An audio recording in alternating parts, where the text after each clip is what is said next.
Live from the Tapia Fight Lounge. This is my fight show on a Thursday night. First time we are on location and hoping this goes splendidly. Beautiful night here in Albuquerque, New Mexico.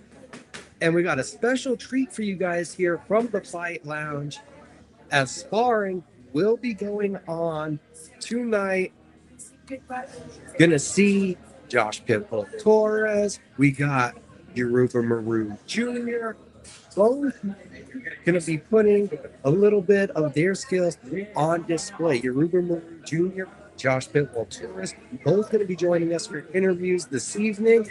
We're hoping to also have members of the esteemed Tapia family. Heck, I even see the Albuquerque Journal's own Rick Wright pulling in from the back, coming in. Tapia Fight Lounge. If you're here in Albuquerque, New Mexico, come on down. Live sparring, drinks, and you get the live entertainment of my fight show on location. We got a lot to talk about, including the Johnny Tapia Memorial Festival coming up on the 30th. Full card, Josh PitBull Torres in the main event, Clinton Chavez, Nico Tapia, Johnny Tapia Jr., and Johnathan Tapia, all going to be part of the card on the 30th. Get on down to the Tapia Fight Lounge. It's going to be right behind this wonderful building in the lot. Food trucks and a whole lot planned to go on. We're going to have some guests joining us tonight live here from the Fight Lounge. Got a shout out to Barber Gabe Spades, obviously always keeping me looking good.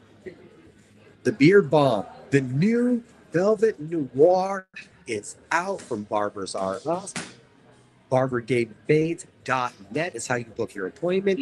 And when you're online, that's where you're able to find the wonderful Beard Bomb sparring about to get underway. The Tapia Fight Festival, not just going to be that 5-fight pro card, but we have a whole stack amateur event beforehand. Some of these amateurs are going to be in the ring sparring today. Very special kind of unique sparring. It's not an optical illusion, guys. The ring is this small. It really is. It is the brawler ring. Take us back to the days of Nick Gonzalez and MG Enterprises LLC giving us Nowhere to Run. And we're talking about the original roots of Nowhere to Run, where it was ultra tight quarters. Our special tonight live on Facebook and YouTube, and we appreciate everyone joining us here from the Tapia Fight Lounge. Going to be a whole card talking about boxing. This weekend, there's even a really intriguing boxing match going on. You get Alexander Usyk versus Rico Verhoeven in Egypt in front of the pyramids. The absolute massive, overwhelming favorite in Alexander Usyk, the undisputed heavyweight champion of boxing. The lineal, undisputed man has been everybody. And to the point where we say being everybody, like clear the path of Tyson Fury, clear the path of Anthony Joshua. Deontay Wilder doesn't even make sense. As he starts to branch out into new opportunities, why not take on the king of kickboxing? Undisputed, over a decade of dominance. A decade of dominance for Rico Verhoeven. This isn't just anybody. It does have a spectacle and spectacular essence to this fight. When you talk about, aren't there other heavyweights more deserving? But if there was somebody more deserving, it's hard to point out who deserves a big fight more than Rico Verhoeven in this crossover era. We saw Francis Ngannou use his UFC fame and crossover into boxing himself. Rico Verhoeven, even more established in the striking realm. We're talking about over a decade before he took kickboxing as the undisputed heavyweight. We're talking about the best promotion in kickboxing and the guy that absolutely one-sided the entire division. It's actually a breath of fresh air for Glory that Rico Verhoeven has chose to go in a different direction. I just lost all.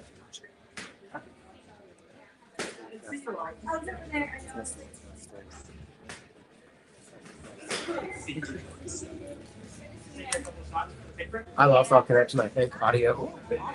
Is it just audio or? Still hear you over there?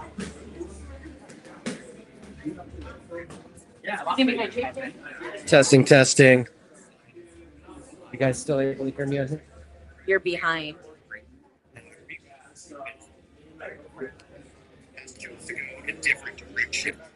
See, it's like behind.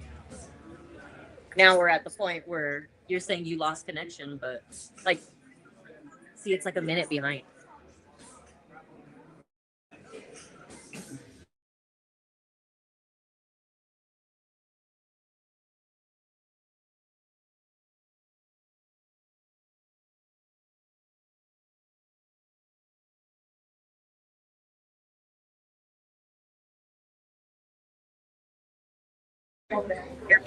Okay, sorry about that. For a second, I lost the audio in my headphones. Wasn't sure what was going on. This is what happens when you go live. This is the beauty and the fun. We're right now live from the Tapia Fight Lounge. It's my fight show. Boxing sparring about to get underway. Plenty of seats still available, even though the place really is starting to fill up. Boxers from wall to wall. Guys behind me getting ready. Think you can see that a little bit. Live on the YouTube with my boy Mika. Oh man. I have another headset somewhere if you want to jump on. Commentate the sparring, bro. You should let me commentate the sparring. You can jump on if you want to jump on. We got little Rue over here. Measy already. Oh, man. Where did our second headset go? I want to see the first round. 1 second, guys. Nice to meet you. I'm Micah. I'm so Fite today. I'm Nicole, Micah's wife. Oh man, I never met you before. Yeah, I unfortunately suffer from migraines, so I don't come to these very often because they get loud. Everybody can hear me. Yeah. Oh man, oh, he live, man. Okay, we're live. Let me see if I can add this other guest into the stage. What happened here?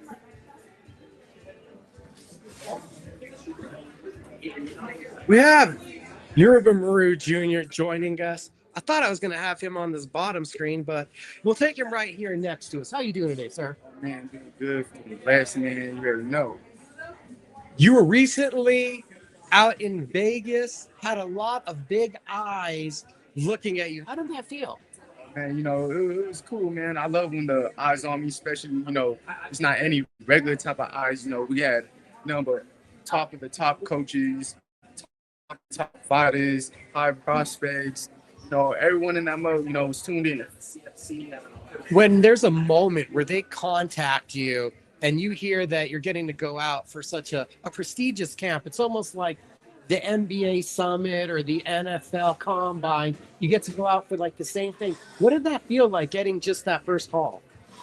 You know, it was cool, man. It was a blessing. You know, a lot of people don't get an opportunity like that. And for me, for being Albuquerque, New Mexico, getting an opportunity like that, you know, I had to make the most out of it for sure. Was there pressure to perform? Or for you, you've been in so many gyms, you're kind of used to pressure situations by now. Oh, no pressure at all. Like I said, pressure makes diamonds. Like I keep saying and telling everyone, you know, I'm the best kept secret. You know what I mean? I feel like I'm the diamond that dirt that ain't been found. And, you know, like the first day I went there, I got right off the plane straight to the gym and spar their top prospect, you know, like I said, and I just do me, man. How can you be one of the most well-kept secrets if I've seen you Colorado, the National Olympic Training Center. I've seen you Philadelphia. We've seen you historic New York gyms, boxing circles, boxing heads know. So how do you feel you're still a secret? See, you know, in the amateurs, I had a big name in the amateurs and stuff like that. But again, that's the amateurs. You know, this is the pros. I'm a young pro, 3 KOs. You know, I'm not really known to everyone in the pro game yet, you know, to the casuals yet. So, you know, I'm still making a name for myself. I'm not where I want to be. So, like I said, y'all gonna see me soon. And mark my words, I'll be the Mexico champion. Is it inadequate or inaccurate to say that you're like in a rumbling phase? There's a rumbling going on about you. We can't say there's a hype train yet, but that train, you can start to feel those tracks. Like the engine is starting to go. We're getting the coal and the fire's starting to burn. There's a rumbling going on. I'll just say right now, y'all better hop on the wave before it's too late. You know what I mean? Because I on everything. So, when people have been there, you've been in the gym, interviewed me since the little kisses, and years old. You've been on the champ. So, we're gonna take it to the sky, man. We're taking it to the limits. How does it feel to get the VIP, the room service, the treatment that I heard that you got in Vegas, to get a glimpse of what that championship lifestyle is like? Man, it was a blessing. Like I said, we woke up in the morning, had people cooking us our own breakfast what we wanted. We wasn't like on a Marriott on crack, man. I'm not expecting that. I come from the hood, homie. I expected La Quinta, Super 8, you know what I mean? So seeing something like that, it was crazy. Oh, look, my boy Trey in the ring. I don't know if people fully digest the scope of your story. We know an amateur with a huge resume, a tireless work ethic, but I don't know if people recognize, like, Central's been getting a lot of recognition. We see YouTubers, all those kind of hood videos going famous, and they're like, Central, Albuquerque, New Mexico, one of the most dangerous streets in the country, and you're 2 blocks away from that street going up. Like I said, I'm a real war zone baby. Just because I don't act like a, don't mean I ain't from there. Me and my pops, we've been in the mud for a minute. I see business evolved. It's our profession. I never forget where I come from. That's what made me. You know what I mean?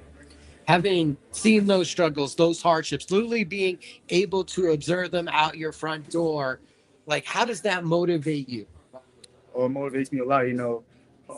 I'm a family man, so if I have the opportunity to take care of my family and bless a better life for my family, whether it's my little brother, my pops, my sister, whoever it is, part of my family, that's motivation right there. You taking food off my plate, you don't take it off a Hungry Lion's plate. I recognize those. Down here at the Tapia Fight Lounge, Johnny Tapia Memorial Festival on the 30th. You're not on the card. You planning to be here, though? Yeah, for sure. You know what I mean? Make it interesting, stuff like that. Oh, yeah, no, we got to have you. Like, there might be a booth. Do we get an autograph signing? Like, the star in the making, and the people need to know. So, like, get the autograph before there's a huge line. Come on. You already know I'm always there for my fans. The Mexico 505. They're my people. I'm always there for my people. Autographs, shirt off my back, whatever it is. I'm there for them. I see this ring, and it takes me back. It takes me back actually to the one that your dad built, the one right behind your house. Oh, yeah. like you see a brawler ring, you see a group sparring like this. What kind of memories come back? Oh, it brings a lot of memories. Like I said, that my backyard is what made me. People don't know. I trained in my backyard for a long time. Little 12 by 12 ring. But it made me who I am today. Some cold weathers in that sparring, hot times, sparring, all that stuff. Damn. But, we here today, and we got a bright future ahead of us. Your boy's kind of playful, working the outside game. Is this normal? Tell us about him. Oh, yeah, this is my boy. If y'all don't know, this is Trey K47. You know what I mean? This man's something special. He's explosive. My best way to describe Trey is like AB. He got the skills. He's athletic. He got one punch power. He talks his shit. He got some movement. He got the whole. He got the whole package. You know what I mean? And I see that man sparred top level competition, world champions. He went to the national level. He's out here stopping people at the national level. He's a special, also a little secret. You know what I mean? People don't know much about him, but his time's gonna come soon. All right, well, shine some light. The backstory. How long has he been with the team? How long have you been working with y'all? I'll say about a year and a half. That's been longer than that. Nah. Maybe two. Maybe two. Yeah. Maybe two. Trey, like I said, when he came to us, he was just athletic. He didn't have really much fundamentals, the footwork, he was getting by with just power and athletic. But now, he got fundamentals, everything, Like I said, I just can't wait for him to get that date and everything like that. Because I'm telling y'all, he's another kept secret. telling you, don't sleep on it. Right now, he's just working on do right here. I'm telling you, when I mean he got one punch power, that mug got one punch power. I done seen him lay some shit down. Not even just in sparring, but in the USA Boxing Nationals, I done seen this man. Hear me, watch. I'm gonna tell you a quick story. So we was in Vegas, right? And he fights the number one kid in his bracket. Kids from Philadelphia. And you know, that whole fight, Chase snatching his body, cracking him, good stuff. And USA Boxing Nationals, you know, they were about, it's a point system. They were about pretty much, oh shit. They would worry about, oh shit. Teresa Tapia and the action getting live in front of us. Hi, ma'am. One and only Teresa Tapia. But anyways, you know, USA Boxing, it's a point system. It's a pit pat in my opinion. You know, whoever can score the most pit pat gonna get stuff. But Trey, man, this man, his opponent after the fight was stoned up blood. I ain't never seen that in an amateur fight ever. This man had his opponent, no one see throwing up blood. When you say Trey is athletic, we can see the movement. Did he have any kind of athletic background when he came to boxing? Do you know? Oh yeah, before that he used to track, he used to play football. You know, he's just all around athlete. Basketball, you know, this man is just an athlete. You put him in any sport, he's gonna succeed at. You know what I mean? He's something special like that. Oh, you guys are used to training multi-sport athletes and basketball players. Like, how's your sister doing? We've seen her out there living life. Congratulations, child, and everything. Oh yeah, she has a beautiful little baby girl. You know what I mean? Raya, and her husband Amo Williams. You know, they out there in Florida living their life. You know, for y'all don't know, Amo Williams is professional boxer. You know what I mean? Like, he signed with Matchroom. You know, my sister, you know, she's oh damn, you know, she's special, you know, too. So like, you know, we got a boxing family for sure, you know. How much did that bond you guys and make the journey that more special? The fact that it just wasn't one of you. It was you and Soraya at every tournament, going through the weight cuttings, going through that time, the early years developing together. You know, it was definitely a special moment, special bond with my sister. You know, it's a special moment, special bond with my sister. You know, many people don't get the opportunity to do tournaments with their sister, train with their sister, all that stuff like that. So I'll take all those moments in. You know, it's a blessing for sure to have her besides me. Trey looking nice out there at the taunting, being fast and snappy out there. Paid a little bit in the corner though for having the hands down. That's Trey, bro. Like I said. Y'all ain't seen nothing yet. I'm telling you, watch. There's someone, you know, who's bigger weight. That was actually one of the reason here. I want y'all see shit. Time we call him Trey K47 for a reason. Is he knocking off limbs? Still an amateur? We're looking at pro soon for him. You know, right now he's still an amateur, but you know, the goal for him to go pro for sure. You know, we're gonna cook up a date for him. For now, like I said, you know, we continue to work, stay low, work in the gym. Fundamentals, everything like that, hard work. You know, he's always in the gym. That's one thing about him. He's always in the gym, putting the work in. So, best kept secret, still chiseling away at getting known. Is it all just another day at work, or were there wow moments as you're there in Vegas, you're there at the top ranked gym? Did this all feel natural, feel right, or was some of it eye-opening? Oh, it's not really eye-opening because, like I said, I always been at the competing or in the highest gym since a little kid, since 8 years old. You know what I mean? Like I always said, talking about pops. You know, in New Mexico, I dominated the state since I was 8 years old. So going to these national tournaments, going to these big gyms and like that was honestly nothing too crazy. You know what I mean? I'm pretty much used to that. I was used to 8 years old, 10 years old in the gyms of Philadelphia with them doghouse working on me.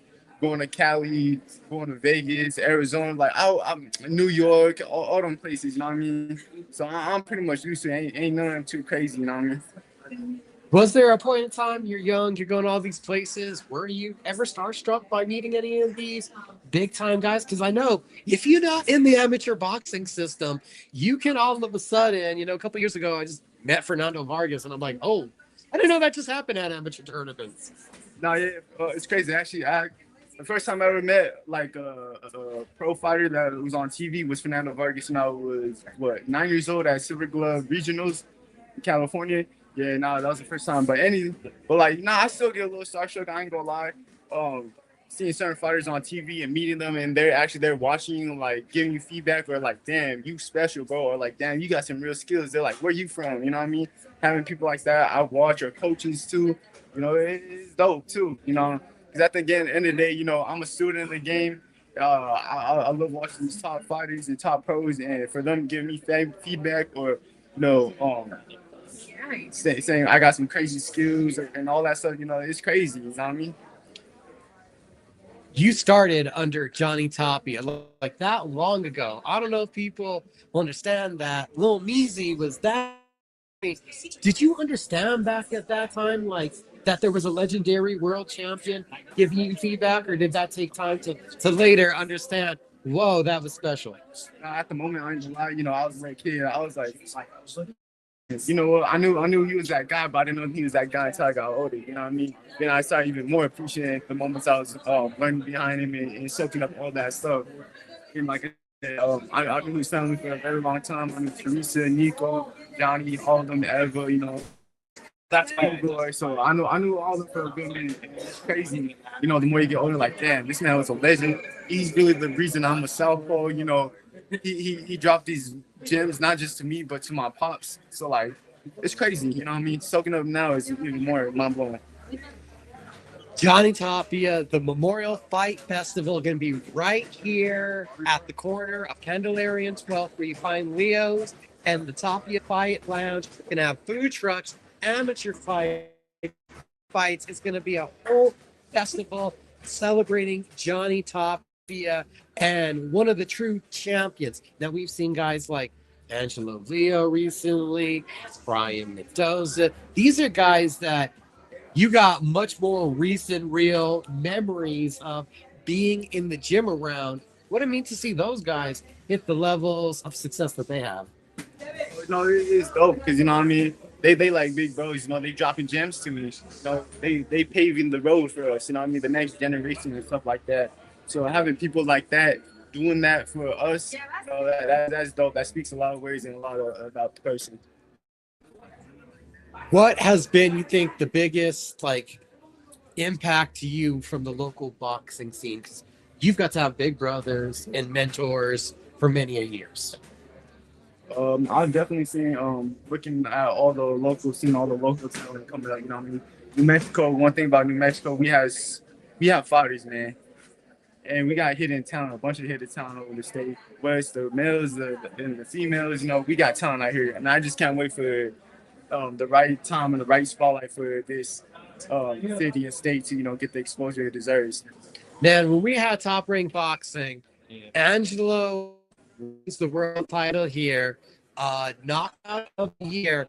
I'm like, dude, we just had a breakthrough moment. Matt had a stellar fight there, and it felt like we were on the cusp of getting more big fights. And now it hasn't really went backwards, but it's been the local scene picking it back up. It's been legacy. It's been Donald Sanchez teaming with Pat Holmes, what they've been doing up north. So either way, I thought we were going to reignite the bigger fights, but at least we've reignited with a busy scene since that Top Ring fight. Did you kind of have a similar feeling from how big that moment was? Oh, no, yeah, it was a very big moment.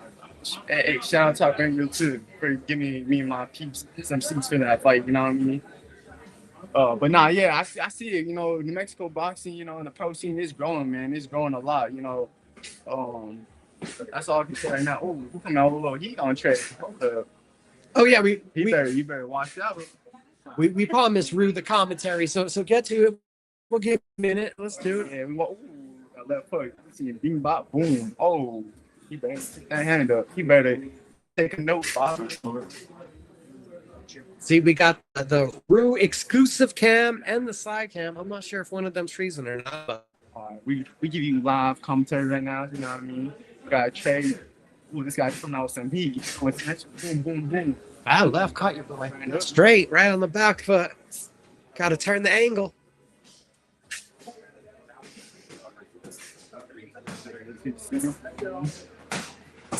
What's the feeling being in the ring in this kind of scenario? Two random guys sparring, both amateurs. You've been there. Well, you know, it's good, especially what the Tapia Fight Lounge is doing is giving an opportunity to young fighters, you know, who don't have a platform or like, don't have big social media scene. You know, it's giving the spotlight and light to some guys. You know what I'm saying? Oh, that was a beautiful. Don't say that.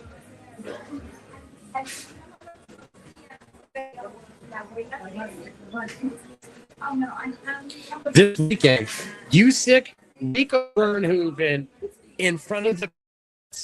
What do you think about a fight in pyramids? Like, Riyadh just does some wild stuff. Oh man, you know that's dope. That's one thing about Turkey. Always, you know, he's definitely changed his. Ooh, that was a hurtful body shot. Ooh, damn, check this. Ooh, damn, spinning. Oh shit, damn. Oh, yes. No, but no, Turkey always, you know, it's dope. He's switching up the platform. It's kind of like fight nights, you know what I mean? Different scene, all the, you know, it's dope. Well, if I had the opportunity to fight Egypt, shit, I'll fight in Egypt, you know what I mean? Go get some good food, good scenery, you know, something different. I like how he switched it up. It's not the same old Las Vegas, MGM. But you know, it's switched up. Now you got fights in Saudi, Egypt. You know, it's different. I love that. You know what I mean? I think fighters deserve that to fight in different spots. Is there almost though a goal to fight at MGM, to fight at Mandalay, to have been like, man, Floyd fought here, Tyson fought some of these places, walk through Caesars. Are those goals though for a young fighter? Oh yeah, hell yeah, shit. If I could win my first title, look, this is how I envision my first world title being won. You know what I mean? I go to MGM. I come with my all pink outfit, my pink mink. I'm coming out to some Cameron. I'm going in that ring, and I'm winning me a WC belt. You know what I mean? I'm having Cameron walk me out too. But you know, I envision that I had to win my belt in MGM. You know what I mean? I feel like that's the real mecca of boxing. You cannot tell me different. You know what I mean? It's not Vegas. It's not Cali, UK. Now the mecca of boxing is in MGM in New York. Talking about New York, so it's Yankees, it's Knicks, it's Giants for you, right? Oh yeah, oh yeah. Come on now, you see my Knicks? How Bronson pulled a motherfucking MG Michael Jordan performance, man. Almost 40 points, 38 points, came back down 28 points or something like that. Come on, bro. Brunson pulling out crazy. Wait, hold up. I just realized I said MGM. I'm MSG. My bad. Madison Square Garden. My fault, guys. I just realized I was like, hold up. You said say something wrong. You know, it's a you know, they ringing a little bit. You know what I mean? You said the Mecca, and I got it. I followed you there. I know what you're talking about. There's only one Mecca. You were there live, I believe, for the Taylor Serrano one fight. What was that atmosphere and that feeling in the building? The energy was crazy, man. That's something, you know, I ain't never experienced before. You know, to see how loyal boxing fans are, whether you're from Mexico, you from Ireland, you from Puerto Rico, you from US, whatever. Seeing that an Ireland fan base pulled up to support their own against Amanda Soriano. Amanda Soriano had all her Bodie fans. You know, Katie had all her Ireland fans. You know, and seeing that all there and hearing the energy and everything, man, it was crazy. It's something everyone got to experience at least once in their life. You know. We got Nixon 5 or Nixon 6? Man, Nixon 5. Nixon 5. All right, not even giving Cleveland a chance. That's from Little Rue. I'll say Nixon 6. I'm a little more thinking maybe Mitchell pulls that one game in Cleveland. That energy is different. I mean, oh shit. Oh, damn. This is what happened when they turned up the energy, and now you gotta cool the temperature back down. You pull the bread out of the oven because it's gonna burn. All right, we don't need an actual war. Hey, real quick, don't be a tough man in boxing. Straight up, there's no room to be a tough man. You know what I mean? Don't try to let your nuts hang. You can take the biggest punch. Nah, this is a sport of hit and don't get hit. You know, the sweet science. When did you learn that? Yeah, since my dad told me since day one, he said, you know, move that noggin. You know what I mean? Shit. Move the head. Ooh. He doesn't even know there's a camera on people. I don't know if you can hear those screams. It's not from the guy getting hit. Well, that's crazy. What I said. That's crazy. That's what I said. Once I saw a dude throw some heat that first round, I was like, ooh. Tuesdays and Thursdays, sparring at Tapia's Fight Lounge. You guys gotta get on down. Albuquerque, New Mexico, 12th and Candelaria. Good sparring, good eyes, everything like that. You know, this is different. This is something New Mexico needs. You know what I mean? Tapia Fight Festival headliner Josh PitBull Torres getting up in the ring right now. PitBull, main eventer, headlining. We might go dark here for a minute. I don't know how much of the secret we can let out of the kitchen when the PitBull's out there. PitBull, I think we got to do him a solid, and his opponent doesn't get a free look. Oh yeah. I'll just let you know real quick, Pit, man. Some of the most beautiful body shots I've seen. You know what I mean? You're a dog. That's her name, Pit, for a reason. Tingley Coliseum. I've never heard a more brutal body shot. You were at the Legacy Boxing Card. You know what I'm talking about. It was Moreu, I believe. The guy that Moses. The one that Josh dropped and they had to wheel out holding his ribs. I think my dad had that one recorded. I think my dad was there recording that one. So you ain't lying when you say one of the most devastating body shots in the game in New Mexico. Oh no, yeah, he throws beautiful body shots. That's one thing about Pit, you know. In my opinion, you know, that's from the pro, you know, you better throw some beautiful body shots. You know, something that's for sure. And Pitt looked on fire last week. He looked, I don't want to say peak, but he was ready to go last week, I thought. I don't know if you saw the sparring or any of the footage. He's just been getting more and more ready. It's off. It's off right now, yeah.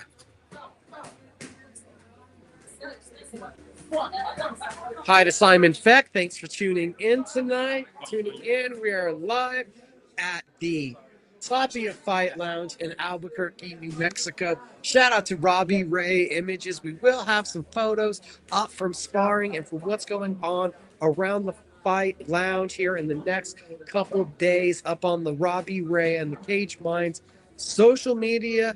Don't forget, we got to shout out talkABQ and our friends at Duke City Championship Wrestling, Las Vegas, New Mexico. June 12th, you get some pro wrestling. And then January 20th, back at the El Rey Theater, we get more wonderful pro wrestling. Talking about boxing, Little Room. If you don't know, it's time to know about a young man who's on the cusp of absolute huge things, a large boxing acumen, and that's also where I was leading earlier. We got into the location. What do you think about Alexander Usyk giving an opportunity at his world titles to Rico Verhoeven? It's going to be his professional boxing debut, I believe. But for over a decade, he's been a kickboxing world champion. And from Amanda Serrano to the Klitschko's, there are a lot of boxing world champions that have come out of kickboxing. You know, I'm still going to side with Usyk, bro. You know, in my opinion, you know, he's already one of the best heavyweights to do it. You know what I mean? Man, for him being his size and his speed, his counters and everything like that, it's beautiful. I won't be surprised he do boy like how AJ did in Francis Ngannou. I wonder if it's a little more competitive than that, just because Ngannou comes from the MMA and there's so much grappling and so much other focuses that I feel like it's hard for boxers. But I'm wondering if kickboxers, if they might have a little more survival instinct in the boxing world. It is a different game, but I'm just wondering if defensively they're a little more used to seeing the punches. No. That's true. It plays a factor too. You know, like you just said, you know, most MMA fighters ain't used to, you know, hand-to-hand combat. You know, there's kids grappling, all that. You know, from a kickboxer, you know what I mean? You know, they do got a little movement. You know, they got a balance. They kick with their feet. They, you know, they actually do throw punches and stuff like that. So, you know, it's not gonna be a crazy big difference, but you know, I'm pretty sure Usyk's going to show there's levels to this. You know what I mean? And one thing about boxing, if you're a high-level fighter, they'll show you the reason why there's levels to this. You know what I mean? Other reason why I like them doing that kind of fight right now. It's somewhat of a spectacle, but who is Usyk supposed to fight? Shoot. I don't know, but I just know the other best but he ain't really a secret, man. One of the other best fighters, I won't be surprised that beats him right now, will be Moses Atamu. Only 21 years old, bro. I'm telling you, go watch Moses Atamu. One of the best southpaw heavyweights in the game. That man is something special. And real quick, shout out to my boy Jamar Taylor. He's fighting on that card on the Usyk one. He's also another. He's actually a cruiserweight. He about to do his thing. Still want to take a picture. Oh, okay. We're losing the superstar, Yoruba Moreu Jr. He is getting called away. The fans need to get a piece of him. We're looking for a photo op. I'm trying to get a photo with you. A man of the people. A man of the people.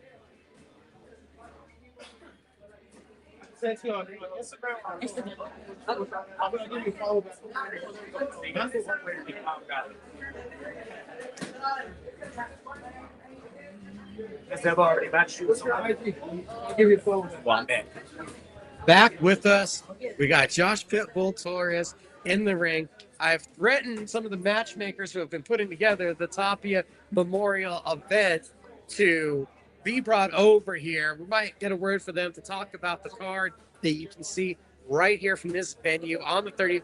No, not in the ring that we were showing you earlier, but it's going to be in the backyard, right in the back. Food trucks, amateur card, pro fight card. Going to be a wonderful event to celebrate the legend, Johnny Tapia. How much of an inspiration is seeing the world titles, the big fights that he was in, for someone that's in a lighter weight class like you are? Oh, you know, it's definitely inspiration because he won about 115, 118, you know what I mean? And he fought legends like Antonio Barrera, you know what I mean? You know, his resume speaks for itself, you know what I mean? And knowing that I came from his gym, coming from the same state he came from, you know, it's crazy, man. You know, it's crazy in a way history will repeat itself. You know what I mean? I'm talking about right now. Steps that legends pay for us in these current world championships. You are a huge boxing enthusiast, a huge fan, a huge student of the sport. Do you start to become less of a fan of guys now that you're looking at some of them to literally become your rivals in the next couple of years? Oh, not definitely. You know, I always keep an eye out for the upcoming talent and stuff like that. You know what I mean? Because you never. I look at it like this. You know, the next dude behind me is just as hungry as I am. So every opportunity I get, they want the same thing. So that's why you guys have that fire. That's why my thing is I'm not work anyone. You can put the most talented man in front of me, whatever. I promise I'm not working. You can put what you think the most hard worker in front of me. I'm still gonna outwork him. You know what I mean? So I always keep an eye out though. How did you decide you wanted this? Because I remember the story. Your dad telling us on ESPN Radio 1017 The Team. Check out Page Mind's Fight Hour, 9 to 10 every Saturday. But your dad was there in studio with us and said he sent you on your own. He sent you out east. And then you did the running on your own. You did everything on your own. Did you know before that trip, or when did you really know that you wanted this? It was definitely after one tournament in Lubbock. I lost to a dude that I shouldn't have lost to. I thought I won in my opinion that fight, but USA boxing thought otherwise. But deep down in that fight, I was like, damn, I shouldn't. Fight shouldn't even be competitive. After that, it lit more than a fire shirt. What was that fire like? How did you change the game? Like, what were the steps that you took to make it more serious how you were taking the sport? Definitely with the work ethic. I decided to take that more. That's one thing about boxing. Your work ethic is going to show in that ring. You don't run, it's going to show. You don't practice the fundamentals, it's going to show. You don't practice that defense, it's going to show. Whatever you do, to the road work, to in the gym, outside gym, all that stuff, plays a factor in the sport. So, that's why I said I got to turn this up a whole nother notch. You know what I mean? You eat, sleep, breathe, live, drink boxing. There's like 5 minutes where you're not involved with boxing. Pops right behind it. What are you doing? Oh, shit, that's honestly kind of hard because I'm probably gonna watch boxing, but now, to be honest, probably make some good food. Go eat. One thing about me, I'm a foodie. Most of your boxers are food, but me, I'm not a picky eater, so I'm gonna try some exotic motherfucking food. You know what I mean? Whatever it is, you know what I mean? How hard of a coach is Josh PitBull Torres? I know that you've been in the gym and having to hear him bark at you before. Oh, he gonna push you. I just see people did his strength conditioning and throw up. You know what I mean? Hey, just because you throw up don't mean you're done. You're gonna keep on working. You know what I mean? like I said, there's a reason why his name is Pit. He's a dog, man. You know what I mean? He's gonna push you past your limits. You know, one time, last time I did strength conditioning with him, and we ended up doing a 10-mile run. After that 10-mile run, we were straight into some dog strength conditioning. I was into straight dog strength conditioning. Damn, the road, all that. I'm like, damn. But I was like, shit, you know, that's a little thing that's gonna push you and make them fights a little easier for you. You know what I mean? We're gonna have to bring your dad over here in a moment. I know he's somewhere around here. Before we let you go, though, how do you feel getting under the bright lights when you get in that ring now? You've got to do it a couple times as a pro. The walkouts, the music, the lights. What's it like getting under it for you? Well, you know, it's something special for real. I definitely soak in that moment because you know I'm young and being able to be under those lights, showcasing my skills and everything like that, you know, it's something surreal. So I'm just gonna let you know right now, my next performance is gonna be like a classic painting. It's gonna be something beautiful, you know what I mean? And in my next performance, y'all not just, you know, outside the US, people are definitely gonna know my name, man, for more. Well, from one Moreu to the other Moreu, we're gonna let Yoruba go do some stuff, let him get to the people, and bring in Senior. Get a couple words with him. My Fight Show, live from the Tapia Fight Lounge. We're here till 8. Shout out to Barbers R Us, the Velvet Noir Beard Balm is in stock. You get it at barbergabefades.net. It's also where you go to schedule your appointments. Trainer here of the Moreu Boxing Club. You got a couple guys sparring. You got Junior ascending. More importantly, the Yankees bullpen is killing me, and the Knicks are in the Eastern Conference Finals. So how you doing? Nixon 6, first of all. Brunson's the new Jordan. I don't know about New Jordan, but Nixon 6 is what I called a moment ago. Hey, he had a Jordan performance the other day. Nobody could debate that. Every time Chisholm wears those big baggy pants, I'm like they're playing jazz in the Bronx. So that's close enough to, I guess, Brunson's over here, young Jordan. Mini Jordan. Exactly. Couple inches off. What do you think about the Tapia Fight Lounge, the Brawler Ring? We took this out of your backyard and threw it in a bar.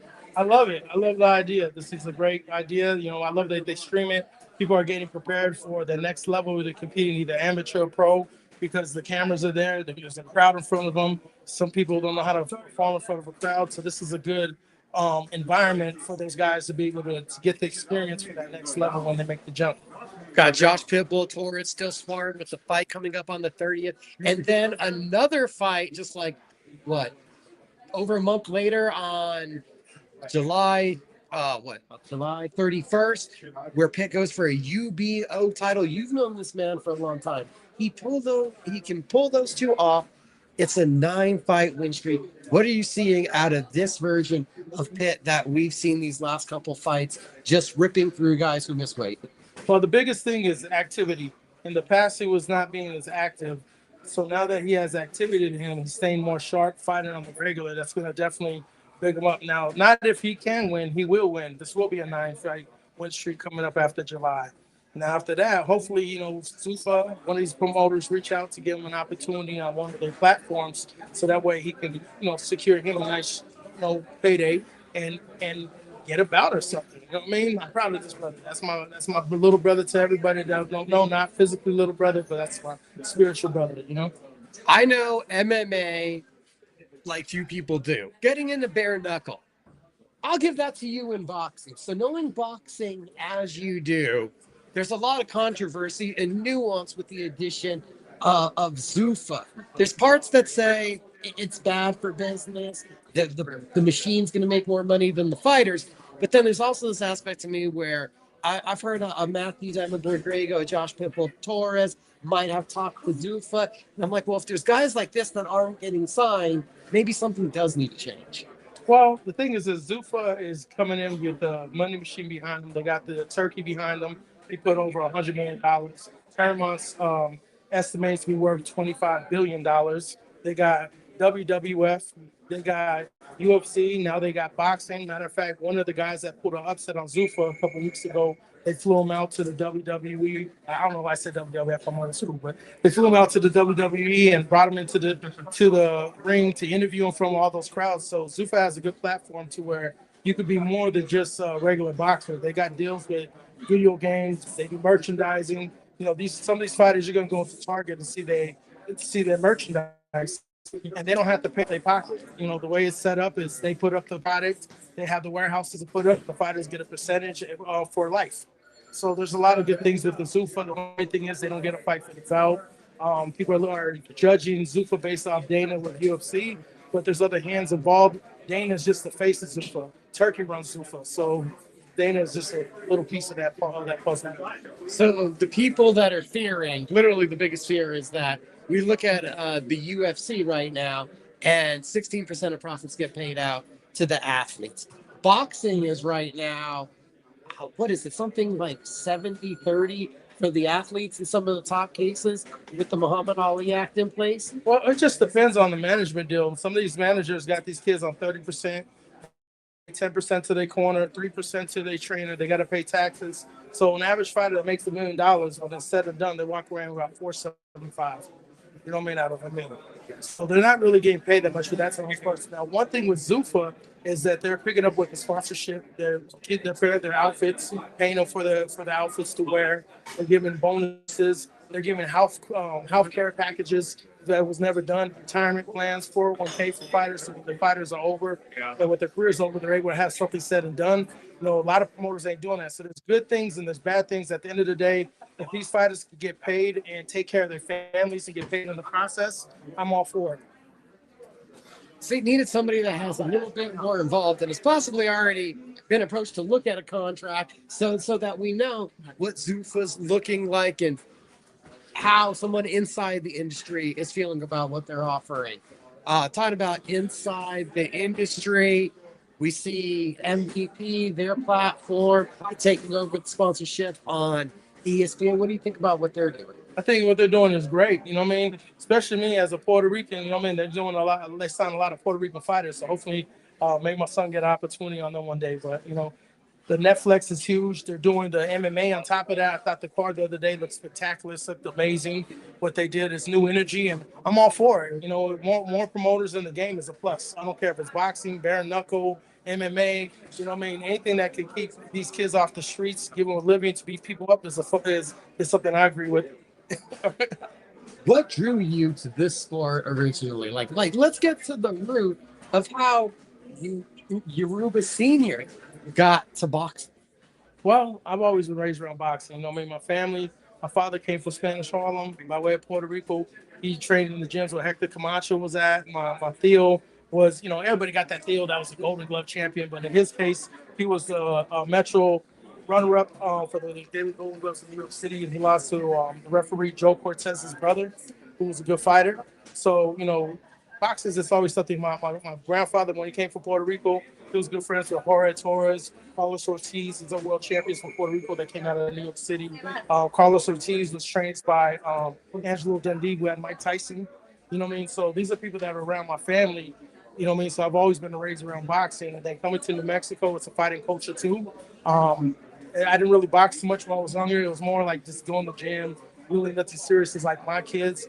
My wife died in 2007. After that, I used boxing as a therapy and started getting competitive into it. And then Johnny Tapia told me I was too old to box. He said, look, you're 34 years old. You probably get knocked out with one of the young guys.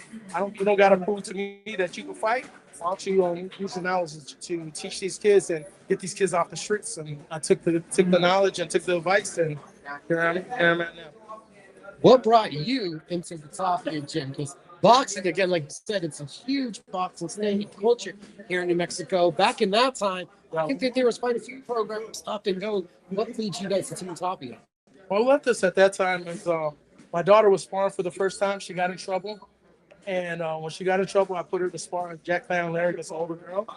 And he happened to be in there because I think at that time he was about ready to fight. So I think I was ready for like the third trilogy here. And they stopped by the gym. He see my daughter. And he was like, nope, she's not training me. You're going to bring her to my gym. took to the gym one day. Eva, Chris, Teresa, Johnny, they all opened the doors for us. I knew Johnny from the past too. We used to play basketball together. You know what I mean? So it was just, what was good about it is he lost his mom at 8. My daughter lost her mom at 8. So they had something in common right away. They bonded. I've been good friends with the family, the Tapia family for years, and I consider them like family. So I'm always going to support what they do. So, where's your world title belt at? Because I'm sure, like, we got one for the dad accomplishments that you've produced with the 3 amazing children that are growing right now. I still know one is growing up yourself, but I think you have a title belt somewhere around here and one you don't have to defend. Well, I think the title belt is this gut that I carry everywhere. Maybe I need the belt to keep it in. A little too much of the dad life. A little too much of the dad life. Yeah, but the thing is this is, regardless if we get a championship, not a championship, to be able to see my children and any kids that I work with be able to do something with this sport, be a part of their journey, regardless if I'm with the journey the whole way through or just a part of it, is just a great opportunity for me because, to be involved in a beautiful sport like this is always a blessing. And to have people trust you with your advice, your coaching, whatever it is, wrapping hands, it's always appreciated. What made Johnny Tapia special as a communicator? You got to be there and see enough behind the scenes. I just think his charisma, his personality. I always said that if social media was around at the time he was there, he would every weekend.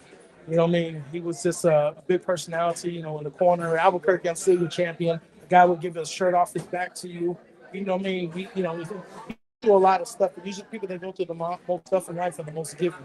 He's a very giving person, not just like, giving physically, but it's his time. You know what I mean? He represented his people. He loved his people and his community. And people are always going to remember him. I don't know how many years since he fought, but it's been a while. And people still love him like if he left just yesterday. The legacy he left behind is enormous. I've seen memorials, monuments, walls, buildings done in his honor. How much pressure do you think that equates to on the shoulders of Johnny Jr. and Nico also trying to go into boxing? Well, I don't care what fighter you are. Any fighter that had a world champion as a father has a lot of pressure because a lot of fans are always going to expect the same expectations as the father. But everybody's individual. Look at Sugar Shane Mosley the other day. He had his biggest win. He's had ups and bumps in his career, and he just got the biggest victory of his career. So it is possible for children to follow in their father's footsteps. I know there's a lot of pressure there, but I think that they got the right team around them. Teresa's a good job of taking care of her boys, and I think she'll be able to guide them to get to where she wants to go. The event coming up on the 30th, 3 members of the Tapia family on the pro side of the card. We get Clinton Chavez, we got Josh PitBull Torres, Josh on a tear, preparing for something big. I know you know more random names than I do. Who do you think's an appropriate fight for Josh after this 9-5 win streak? Where would you match me him up against? Because you're going to know a name I'm not. Well, he's fighting at 147. Now, what's not so tough right now is you got a lot of different promoters and networks. So it really comes down to what promotion he gets the opportunity to fight for, right? So we have Brian Norman at 147 that's fought at Top Rank, who signed with the same management that my daughter had. He's tied up into looking for a fight with Rolly to unify, because Rolly got 2 bouts, got a bout. Devin Haney is possibly going to fight Shakur on Zuffa. They're negotiating that, or Teofimo. So those are the 5 kings or the 4 kings at that weight, right? So for Pitt, I'm not sure where he's ranked. You know what I'm saying? But it really doesn't go off his rankings. I hope he gets somebody in the top 20. You know what I mean? That way it allows him to get an opportunity. The realistic thing is that where he's at in his career, you know what I mean, there's not going to be a lot of options for the top guys. So he's going to have to settle for one of these guys that got the regional or intern belts, which I think he can beat with the right training camp. How many years is it, you think, before we're seeing your son, before Little Rue is, what do we call, pay-per-view, main card for Zuffa? big fights, not a world championship, big fights. How long do you think you're gonna wait? I can do it next month if I want. Let's just put it this way. Um, right now, we're in negotiations for a lot of things. We've got a lot of things on the table. Once we announce it and we do decide to choose who we go with, we're going to be, people are going to be able to see us on not just like streaming platforms, but they're going to be able to see us on like the Zone, Paramount, possibly Netflix. As I try to hammer you for more information, how far out do you anticipate making that decision? Like, we talking weeks, we talking months before you guys make the announcements with how the offers are coming in? What are you feeling?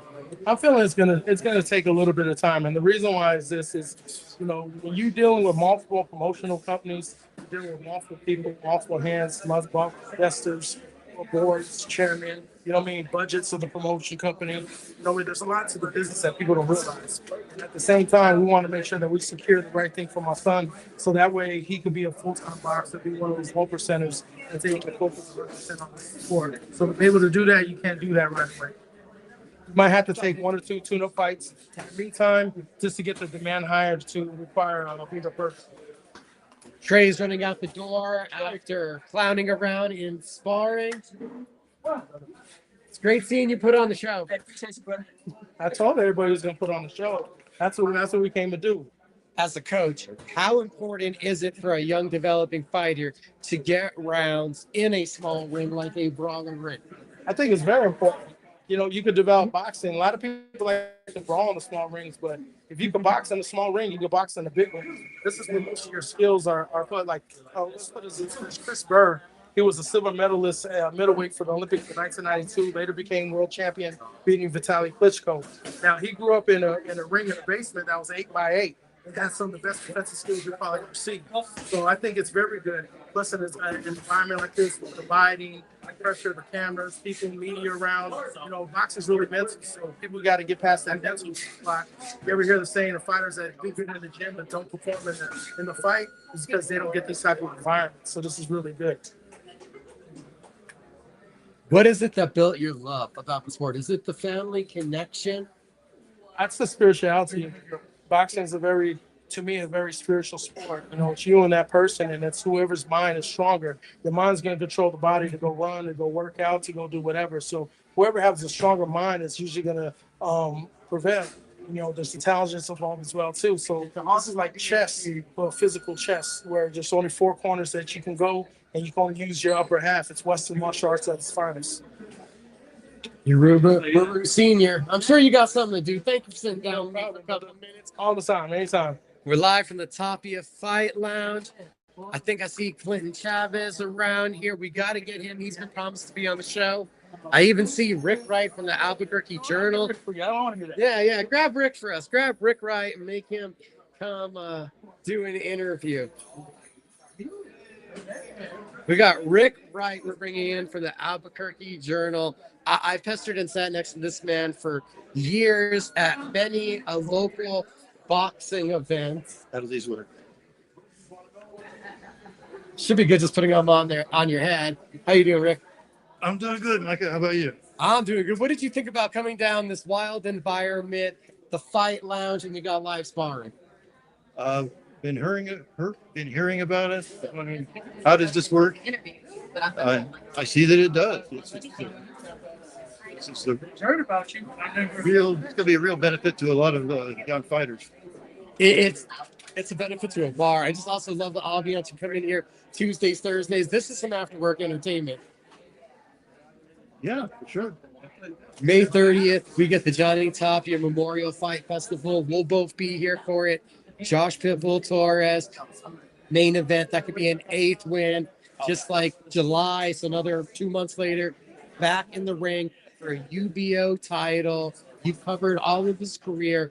What has made Josh PitBull Torres a special athlete? Determination, dedication, discipline. Those are the 3 Ds. I don't know if there's another one or not, but talent. You can't deny that. And just obviously love the sport. I don't think he doesn't have to do this financially. That's one thing that stands out. You guys, if you get down to Jake's Barbershop on 2nd Street, I believe, near Bridge, or Cesar Chavez, depending on which way you're going. He's been there for years, always has a line. And this is something that he's done out of the love of the sport, a sport that really helped change his life, the story that we all know. Yeah, I guess I should ask him if he wants to cut my hair, which would be easy work at this point. But yeah. I mean, barbering has worked out for a lot of combat sports athletes in this town. Yeah, there's that unique connection between the precision of both elements, also the flexible schedule. Matthew, Diamond Boy Griego, Josh Torres. We saw Fidel Maldonado doing it. Yeah. MMA fighter Gabe Como, Conrad Padilla. It's not just a few people; it's a lifestyle out here. Yeah, and you can, as you said, you can create your own clientele, work your own hours when you get to that point. So yeah, it's great. Not to age you or date you, but you've been covering combat sports for the Albuquerque Journal for how long now? I started in the early '80s. Frank Maestas, may he rest in peace. There was a card that he couldn't cover because he was doing Lobo football, and I just took it over. Frank had had enough, I guess, so he turned it over to me, and with at some points during that time period, somebody else was covering it. Dennis Latta did it for quite a while. Mike Hall did it for a while, but it always seemed to come back to me, and I'm glad it did. Is there anything, then you got to cover all of the career, that you compare the connection that Johnny Tapia has to the city of Albuquerque? No, nothing even close. I mean, I shouldn't have been so stunned, but at Johnny's memorial service at the pit, you would have thought it was for a head of state. It was just unbelievable. The people who came out and the emotion that day. He just meant so much to so many people. It went so far beyond his talent in the ring, which obviously was outstanding. But it's just his charisma, his love for people, his love for this town. It was all there, and he'll never be forgotten. Obviously, Teresa will never let it be forgotten. And coincidentally, I think possibly the first time I sat next to you might have been at the Crown Plaza for a Johnny Tapia Presents boxing match. That's very likely, yeah. The foundation that the gym has led and how it's continued to build for the next generation. We've seen Clinton Chavez, we've seen Shariah Moreu, we've seen Josh PitBull Torres. We even had the heyday where with Archie Ray Marquez, Joaquin Zamora, Charles Alderete. There's truly been a consistency from Tapias of putting out great talent. Yeah, I mean, it kind of all started. I mean, Bob Foster was done before anybody in this building was alive, except maybe for me. And then came Johnny, and then came Danny. Danny Romero never quite became the fan favorite that Johnny did, but he was one great fighter, and he's done a lot. He's done a lot for people, and a lot of people in the sport. So, and after Danny and Johnny, there's no one has ever quite reached that level again. Angelo is close, very close, and we'll see about some of these young kids like Little Rude. Very talented, very talented. And I don't mean to put you on the spot or get you to run off with this question, but what do you think has missed? Because we had megastars in Austin Trout, in Danny Romero, in Johnny Tapia, and what Holly Holm was able to cultivate. What do you think has not been able to translate to have that same local feel for Angelo, for Brian, to take some of these other guys that are sending Abraham to that next level of notoriety? Well, first of all, I forgot about Austin and I forgot about Holly. I was thinking about Albuquerque and I was thinking about guys. But yeah, I mean, when you're talking about Johnny, you're just talking about a supreme talent and just a very unusual, exceptional human being. When I say exceptional, not like he didn't have his faults, but There was just something about that guy that you just unforgettable, and that's a big part of it. I mean, there's talent, there's spirit, and there's just the will. Not everyone has that.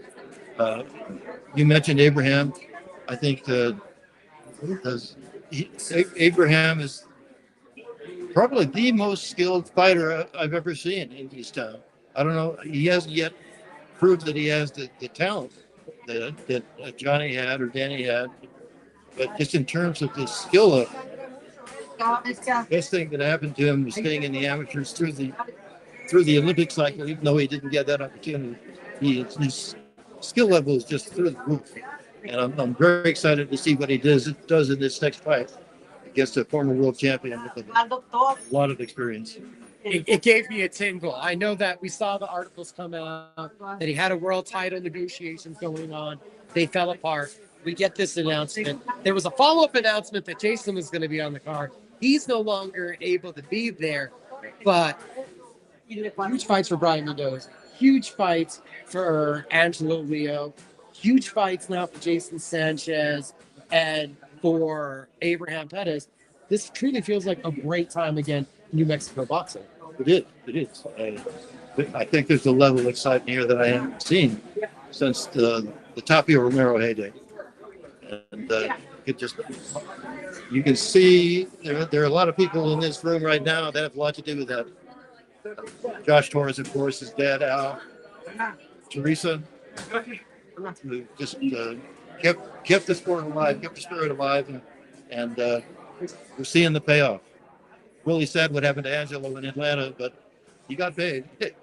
At least you get paid in full. Good work to the lawyers and everyone designing the contract to take care of the boxer in that kind of circumstance where his opponent didn't get away with missing weight and cost Angelo for all the weeks that he put in. Abraham with this big opportunity, former world champion. Abraham, I think I said Angelo again. Abraham with the big opportunity, the former world champion, you were alluding to it. This is a mega fight for him too. And I think he's ready for the challenge. We've seen him increasing and frankly, psyched to see him pushed. I haven't seen him with anyone who actually did that, who was strong enough, tough enough, hit hard enough to kind of get him out of his comfort zone. As I said, his skill level is unbelievable. And he needs to find out what happens when he gets in there with somebody who can really press him. And that's what we're looking forward to. What has your attention and what were the storylines that you're looking at talking about here in the Albuquerque Journal as we head up to this Johnny Tapia Memorial event on May 3rd? Well, I'm going to be in El Paso that covering home haunch. But hopefully we can get somebody over here. I don't know if you know Glenn Rosales. He's the person I'll call. See if we can get over here. But the thing about Teresa, she thinks big. She dreams big and she thinks big. So I think she's gonna continue to play an even bigger role in boxing in Albuquerque and New Mexico. Huge card coming up on the 30th. You mentioned the home rematch. I got plans for Franklin Romero to also be out there riding next to you. Fingers crossed we get approved on that credential MVP promotion. We know tomorrow. Okay, we should know tomorrow. Franklin, if you're watching, be checking your emails tomorrow. What do you think about that upcoming matchup, that rematch? I thought it was going in her favor the first time before the cut. Holly looked slow, looked sluggish. I talked to Win HY Tight out on ESPN Radio Albuquerque 117 here, and he said Holly was in a car accident here 5 days before. They probably shouldn't let her go into the ring. How much different of a fight do you expect? Lenny Preston has told me that. He said, don't say anything, don't see anything. Of course, Wade did. So that cat is out of the bag. That's fine. She clearly, if you look at her previous fight with MVP against a lesser opponent, and then you look at that fight with Han, wasn't the same fighter. Wasn't the same Holly. So I expect to see a much better Holly Holm, but we might see a better Stephanie Han too. We'll see. I'm expecting that we're seeing a more fluid, a better Holly Holm, and you got to expect to see an adjusted Stephanie Han because she'll have seen some of Holly style, even though Holly wasn't at 100%. So I don't know if we're going to see a totally different outcome, but I think we're going to see a much different looking fight. Yeah, but you got two very astute trainers on either side, Mike McEljohn and Louis Burke. So they will have done their homework. The fighters will be able to adjust round to round, and I'm really looking forward to that one. The most I've ever wrangled down and forced Rick Wright to jump on camera with me. I appreciate you coming on. I appreciate you asking me. Thank you, Mike. Of course, Rick. It's My Fight Show.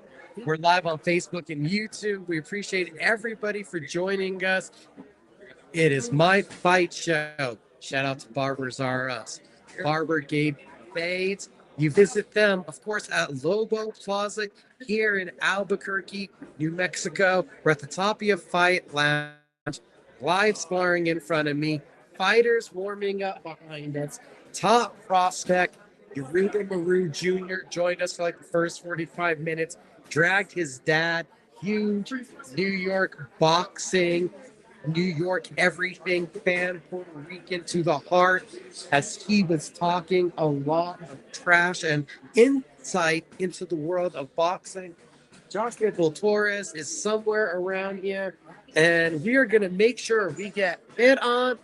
So Chavez somewhere around here. One gosh, kid, if he has time. Oh. Yeah. Yeah, never you know because I think we're going to try to get Josh Pitbull Torres on. He's beating up a bag behind me. If that's going to take his time, we might just redirect. I also see Clinton Chavez. I think he's here because I demanded him to be. That was Yoruba Moreu. He'll eventually do his thing in the ring. I guess we'll let you guys see some of that. He's warming up. Oh, yeah, Josh Torres unwrapping now the hands, everybody, unwrapping the hands, and going to be joining us right here on My Fight Show. We are live from the Tapia Fight Lounge. The sparring you guys are seeing on our third screen, it's nothing special. It's an every Tuesday, every Thursday event. We'd love to see you guys come on and join. Josh Pitbull Torres, all sweaty, all have been put in some good sparring.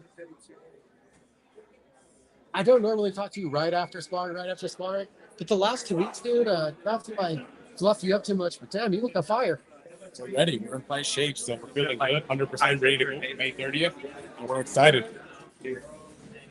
Getting to this environment, getting out here in front of the people, putting some of your skills on display. What intrigued you about this when Teresa said, hey, we're doing a fight lounge?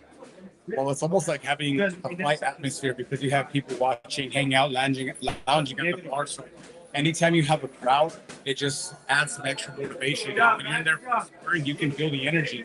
So it feels good, it's exciting, and it's like a reminiscence of the Tapia gym. A bunch of people coming out from all over the state, and it's a good vibe. The building has moved, the team has moved a lot, but how much does the essence, the Tapia vibe still follow with the group no matter where they go? Well, at the end of the day, no matter how times we've moved and everything has changed, it's still family. At the end of the day, it feels like home. Anytime we're around this team, it's family and it feels good. Now, I've seen you fight on the same card where you're cornering proteges. We've seen a lot of different scenarios. Seen you fight through the rain. Is it going to be any different, like hearing your brother play the national anthem before you fight? It adds some extra motivation because I know that my little bro looks up to me, and it's exciting to have a family affair on fight night, to have him do the national anthem. It's going to be amazing. It's going to be a one-of-a-kind night. Yes, another Torres stepping into the ring, and he's going to wail on the axe for us for the national anthem. So it really is a family show when the Torres come around. It is, and he's a smart one because he gets to get in front of the crowd and he's not getting hit. So props to him. What has it meant to you doing this journey now? Basically, since like Johnny's passing, the extra step into the world that your dad's It's been great, man. It's been a fun ride. I know that I can see the finish line. I know that I'm close to the end of my career, but I still have a little fight left in me. And it's been a great journey. I've enjoyed every step of the way, the highs, the lows, and I know there's a lot of highs left to go, so we're excited with the future has in store. 7 in a row, a chance for 9 by the end of the summer. How intentional was setting up this schedule? It's going to be 3 fights in, what are we talking, 4 months? Yeah, it was very intentional because we missed out on a lot of time with the canceled fights that we had. We had a lot of injuries, a lot of setbacks. So we wanted to stay busy this year, and that's exactly what we're doing. Like I mentioned, I know that I don't have a ton of fight left to go in my career, but I know that I do want to make one last good run at some big fights. And after these next few victories, that's what we want to do. We want to step out of state, and we want to get the big names, big companies, and hopefully bring bigger shows here to New Mexico.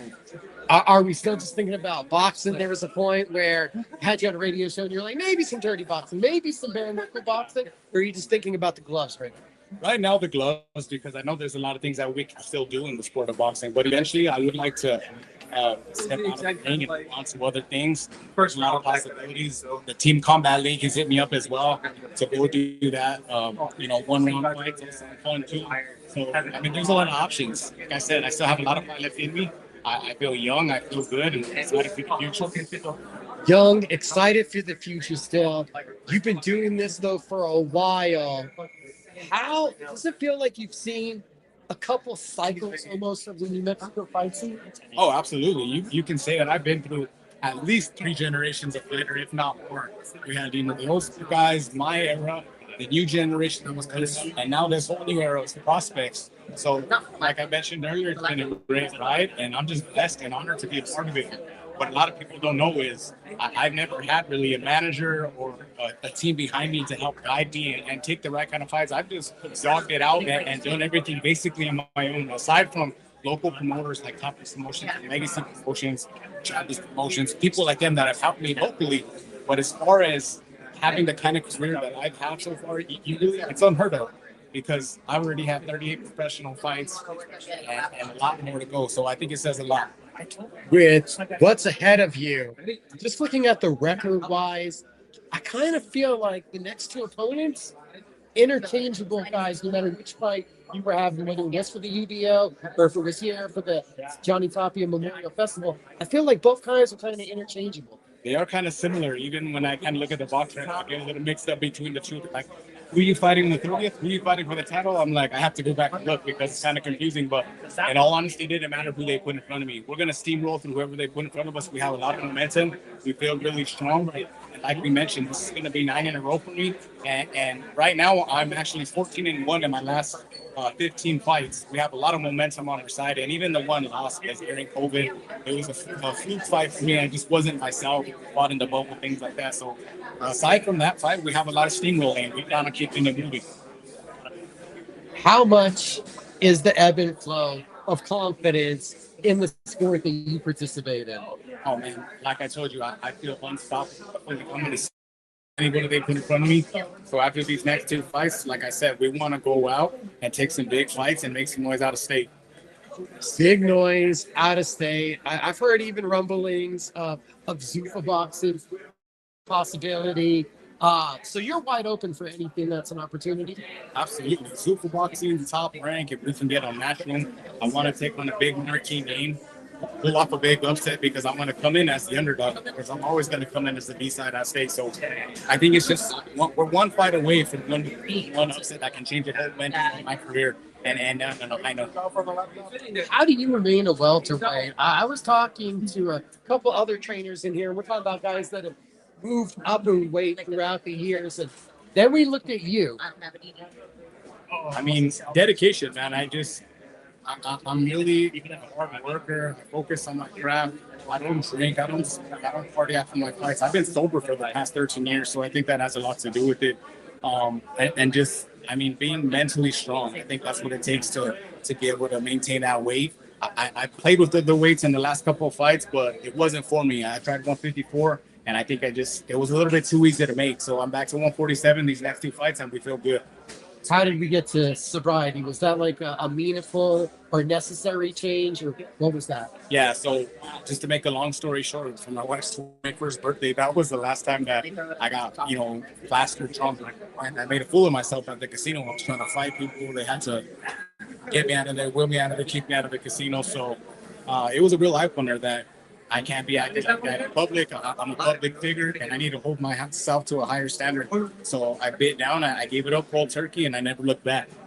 I ain't trying to take shots at anybody out there that's had problems or how they've conducted themselves, but you have made a real effort for as long as I know you to take role model, to take the position that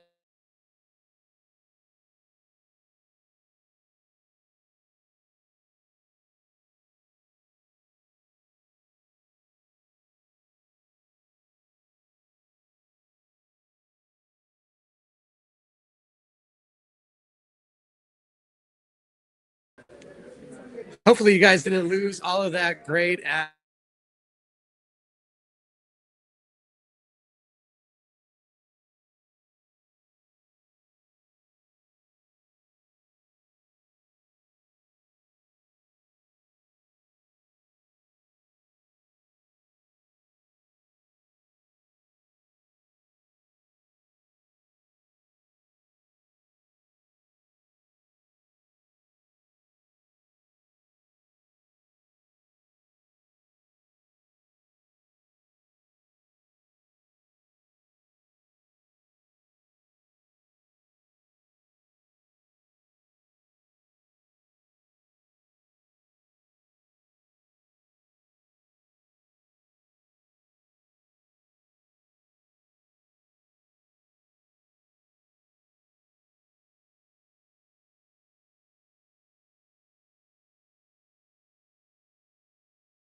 There you go. I think we're back live, audio-wise. My Fight Show. Fight issues. The beauty of going live. Sorry you fell out for a minute. Still sitting next to Josh PitBull Torres. You guys are getting a live look in on sparring right now. How you doing, Pit? I'm doing good, man. Some young bulls coming out sparring, looking hungry, great environment. What's the adjustments that are necessary for you when you're in a brawler ring and you're doing sparring like this? Not too many adjustments. I just have to remember that at the end of the day, I just have to be me. I'm a veteran, so I mean, I've done this so many times. I've done this so many times. It's just like riding a bike to me.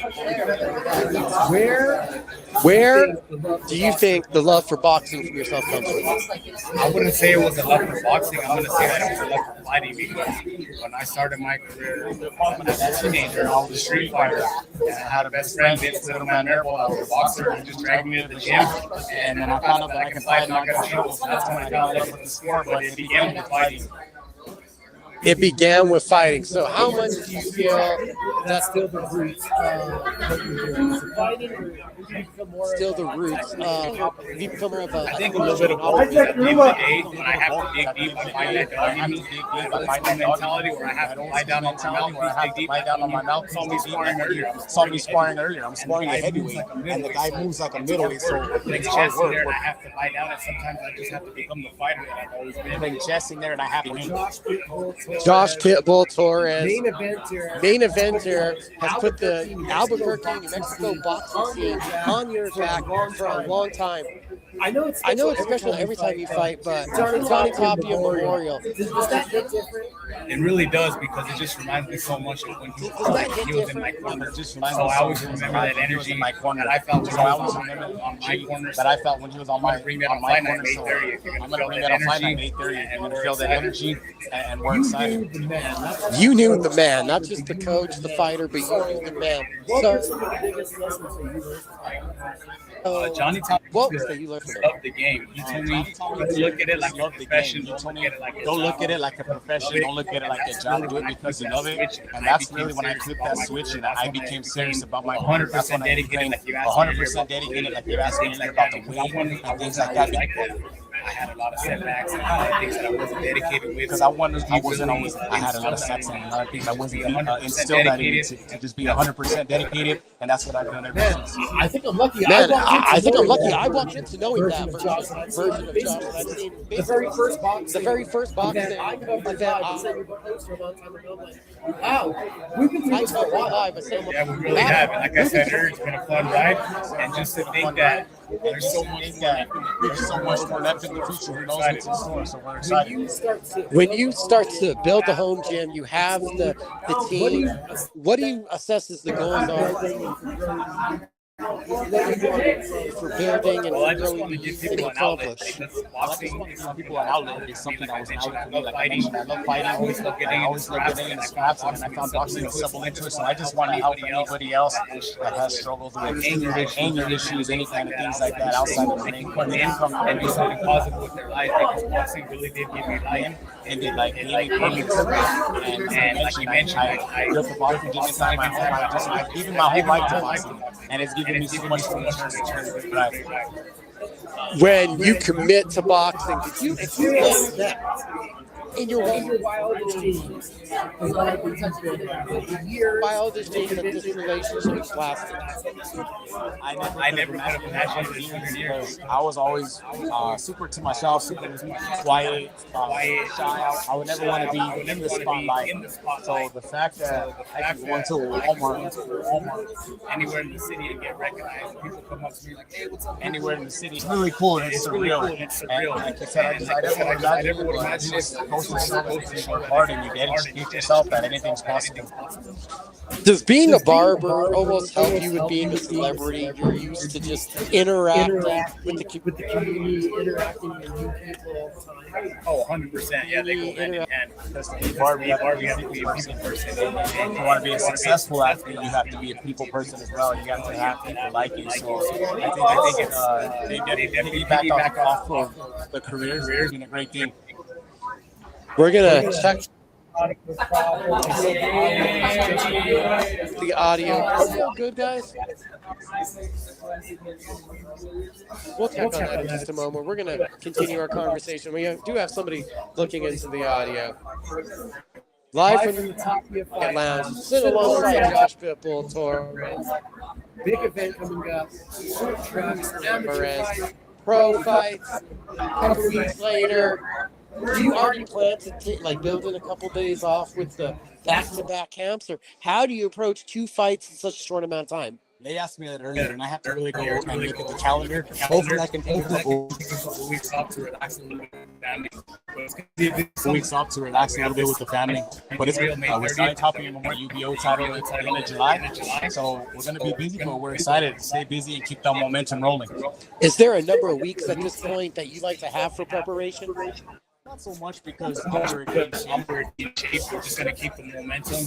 I'm kind of piggybacking off of my last momentum Easter weekend. Weeks off of that, and then we jump for that. And I was in pretty shape. I came back in fight on right away, and I felt really good. So we plan on doing that again. Jumping even after a 2-week break, we're going to jump right back in the game.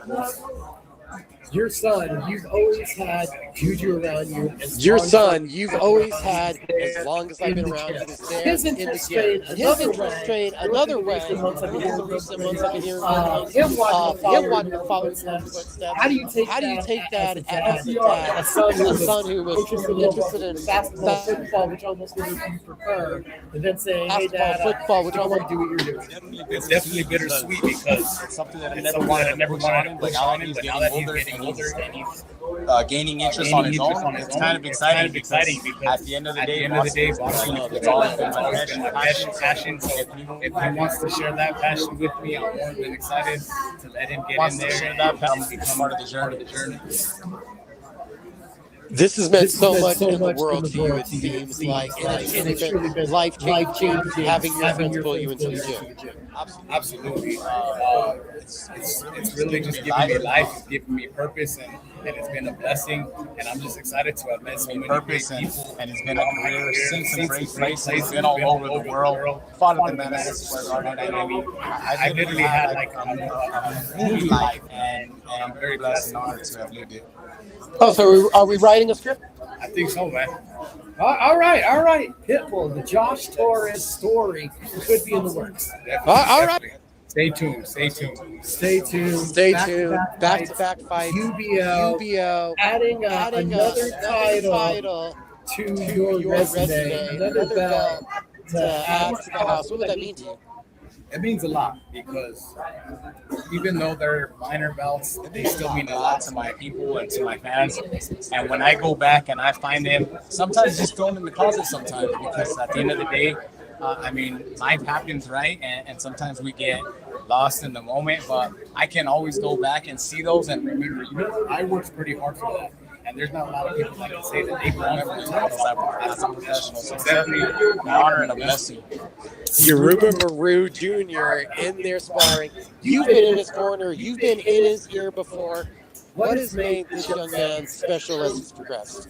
Well, that's like a little brother to me. That's like family. And I've seen him since he was just a little baby in the gym, just like Juju. So to see him and the momentum he's carrying in his career, it's just a matter of time before his career explodes. And I can't wait for it because if anybody in this city deserves it, it's Tapia. He's worked hard his entire life, and that's all he's known. I'm excited for him. it really shows just the amount It really just the amount of rounds, the amount of sparring, the amount of battle, the instincts and reactions that he has in the ring. His ring IQ is like no other. I mean, he's a natural. He's like these guys like Shakur and all these guys that you see in the ring, and they just make it look so easy. That's his kid. He makes it look easy every time he steps in the ring. That's his kid. He just makes it look easier in the ring. So far as the professionals that he said he got to sit ringside for earlier, Rick Wright told me he doesn't think he's seen anyone as skilled so far as Abraham Pettis in the years that he's been covering boxing. That's a huge acclaim. What have you seen out of Abraham as you've been fighting on the same That's a huge acclaim. I can honestly say similar because the kid works hard. He's a natural talent. And he's not a traditional boxer. He's going in there and he's unorthodox. I think he tried to prepare for a style like Abraham, but until you get in the ring with him, I think he's going to shock anybody that steps in the boxing power. So he's going to be a ton of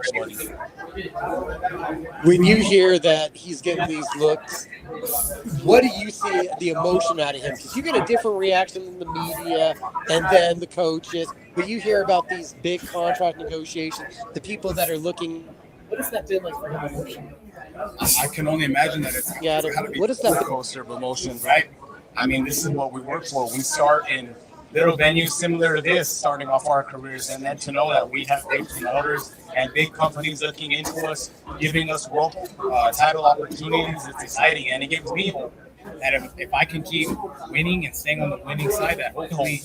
If I can keep winning and stay on the winning side, I'll be having this kind of opportunity too as well. A consummate professional, a veteran of the sport. Is it weird to be like Coach PitBull, veteran of the sport? It's a little bit weird, and I tell them not to call me Coach because it makes me feel old. They're not to call me that, they call me Pit.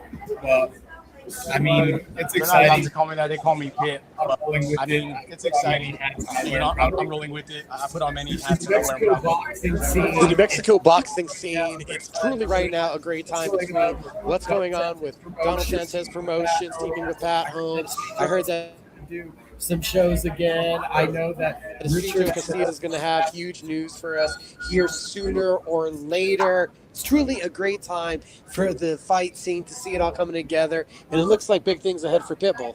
Absolutely, and I'm just excited to be a part of the journey. It's been a lot of fun carrying that weight, like you said earlier, on my back, and now we have a lot of fun carrying that weight, like you said, on my back. And now we have other up-and-coming professionals and prospects that are going to help take that weight off of my shoulders and carry it on to the next generation. We are live till 8 here at the Tapia Fight Lounge. We're going to let Pit go cool down to do. And we got one more guest coming up. We need to grab Clinton Chavez and bring us over here next. Pit, thank you for joining me. You guys, make sure everybody goes out and follows me on Instagram. May 30th. And I'll see you guys May 30th. I didn't get tickets for both events. So, July May 31st. 30th, Tapia promotion. You can go to tickets.tapiapromotions.com. Make sure you use code PitBull, all caps. And then if you want to go to my title fight July 31st, make sure you hit me up on Instagram, shoot me a message, or reach out to me on any of my videos, and then I can link up with you for tickets. I got them on hand, so social medias, and then I can link up with you for tickets. I got them on hand. Let's go. Pit, always a pleasure. Appreciate you. My fight show. We got Josh PitBull Torres. He's about to exit the booth, and we are bringing The photo, that first one I took was not good. Oh, no problem. Clinton Chavez coming over here next, possibly accompanied by a special guest. Josh PitBull Torres going to be in the main event. Tapia Memorial Fight Festival right here at the Tapia Fight Lounge. Leo's Of the Tapia Fight Lounge. Leo's in the What's up, buddy? Robbie Ray from Robbie Ray Images. Stellar Job. Sweat off the PitBull. Headphones. We do not need the extra Sweat off job. the PitBull. Headphones. We do the extra job. Uncle Chavez is going to be joining us right now. Moreu Jr. In the ring sparring, our brawling ring. We might even stay live a few minutes later than 8, everybody. I also see Johnathan Tapia in the back, member of the Tapia Sparring has been action-packed tonight. Get on up to Lobo Plaza, 4th and Central to check out Barber Gabe's Fades. support our local barbers here from the combat sports community. I like the hat. Quentin Chavez, the native kid. How you doing? I'm doing good with you. I like the hat. Quentin Chavez, the native. I'm doing good, man. Long time no see. Been a while. You left. Been a while. You left last week. I was talking to your coaches. They said you've been in, you've been out, you're working hard. What's the story? I'm just kind of family man now, so I have time for the kids and the gym, so I'm able to work that out now. So I'm back in there. How much of a juggling effort was it to sort out a schedule that works so you can maximize that home life, that work life, and to pursue this endeavor? I mean, it was pretty difficult. That's what kept me out of the gym, but I love being home with my kids now, and it's crazy saying that, but I love being home with my kids now, and last time I didn't have. Was it that long ago? No, Was it that long ago? Yeah, no, I had my son, my daughter. Yeah, you had your son. I did catch you at Sagala. Yeah, I did catch you at Sagales. Which Also brings us around to everybody fighting on the Tapia Memorial Fight. To Johnny Tapia.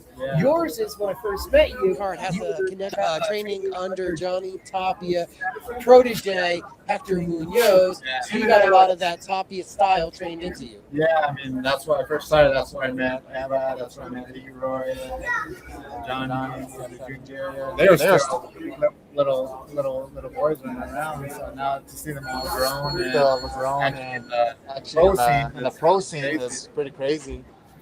We've got this incredible event coming up on the 30th. You're in the co-main event. How is camp going now that you figured out the schedule? Tell you the truth, I wasn't planning on fighting this year, and then they actually called me and offered me to fight, and I couldn't turn on the type of card this is, and I couldn't turn it down. So.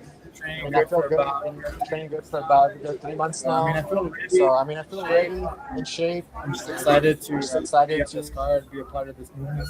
In one of the most loving ways ever. It's Clinton's a great Clinton's a fighter. great We all look fighter. at But we all look Frame. at Frame. And we outside fighter. How's that working process going? No, we've been working on that every day in the gym. But once you get in that ring, it's hard to stick to the game plan. But last fight, we kind of stick to the game plan, but there was a little war with him. Kind of stick to the game plan. This time, I plan on utilizing my jab. I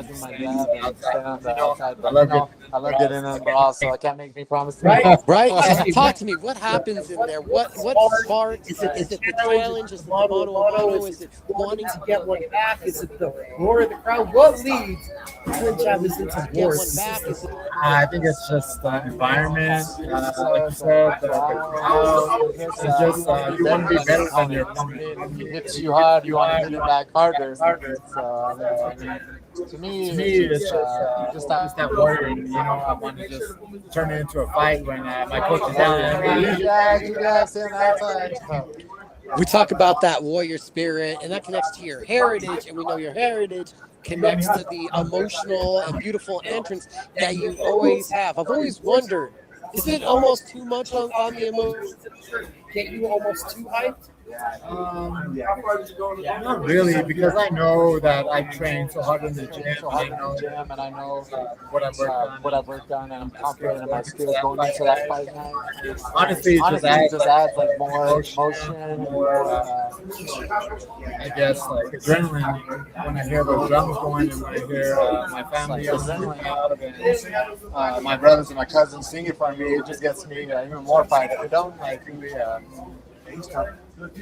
how do you feel? Like, I guess like I get scared. You know what I mean? It just gives me more confidence.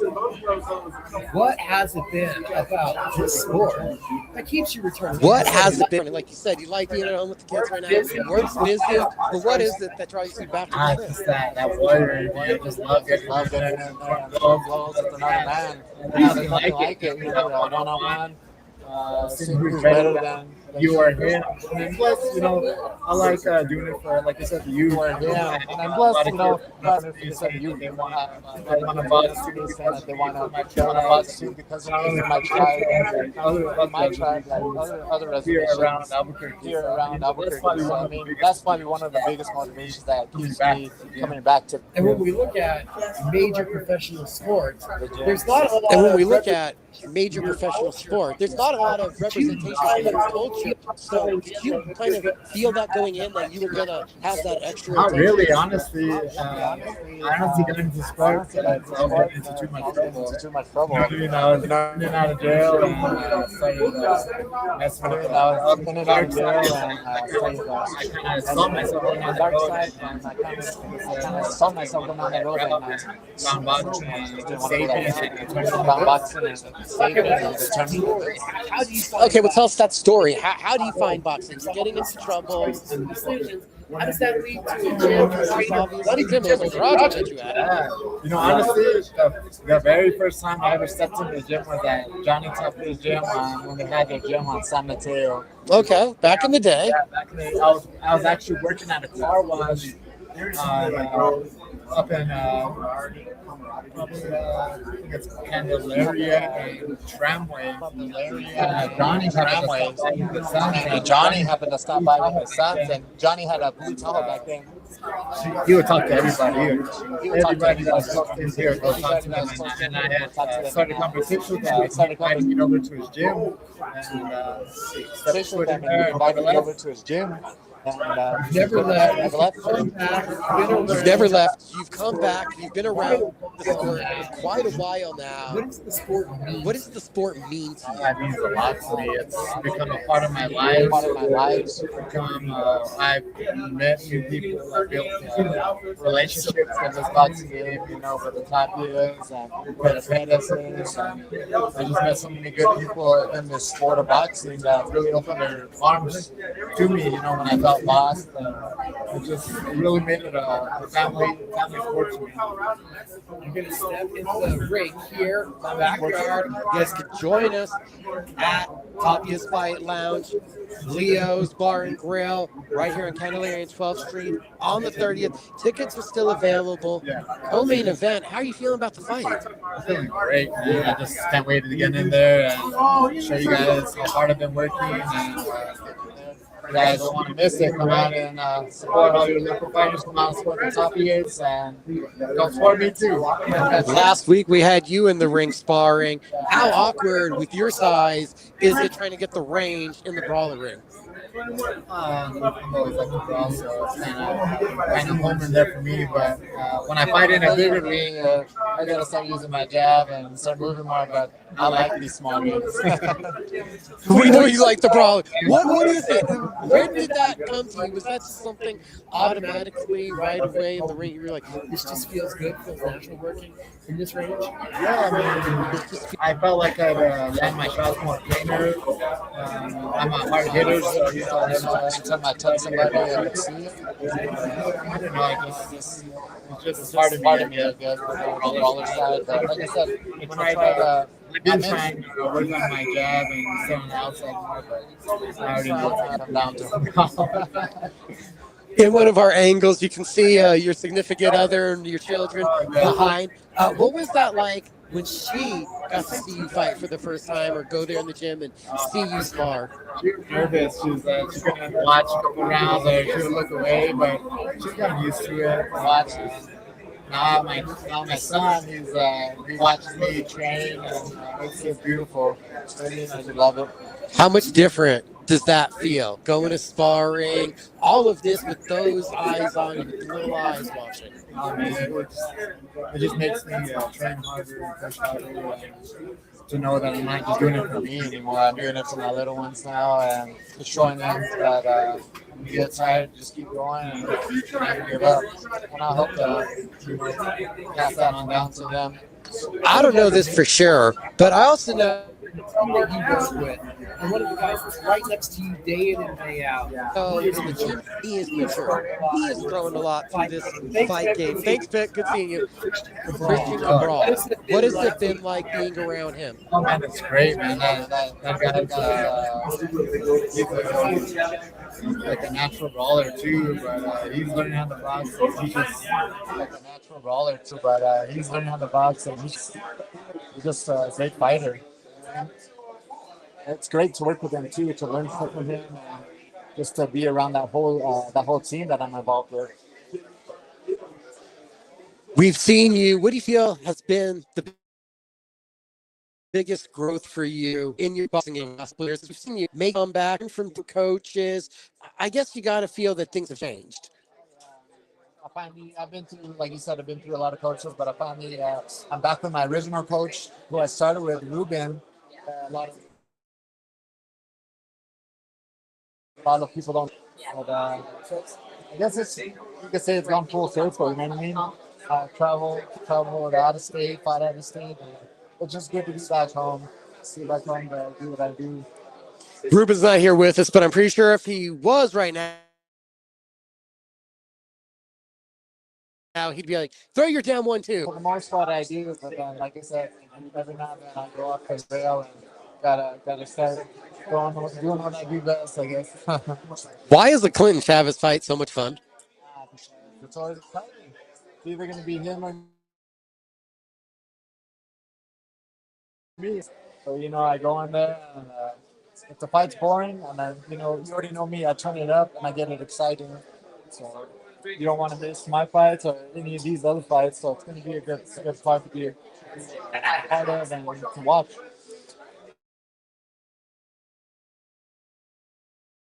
The Johnny Tapia legacy that we're going to be celebrating.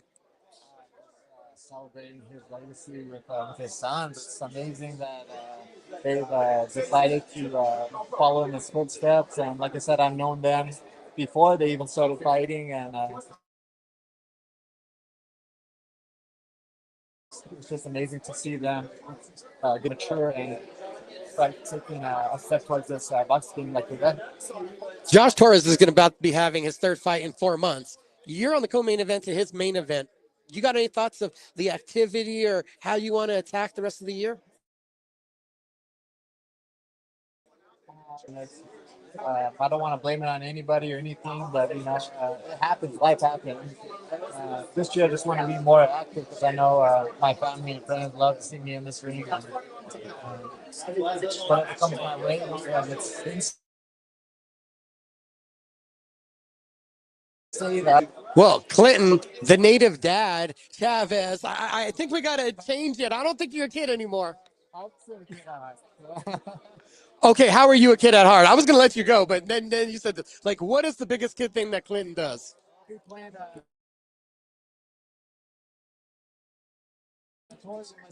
Almost sprained my ankle the other day, but In true Josh Torres fashion.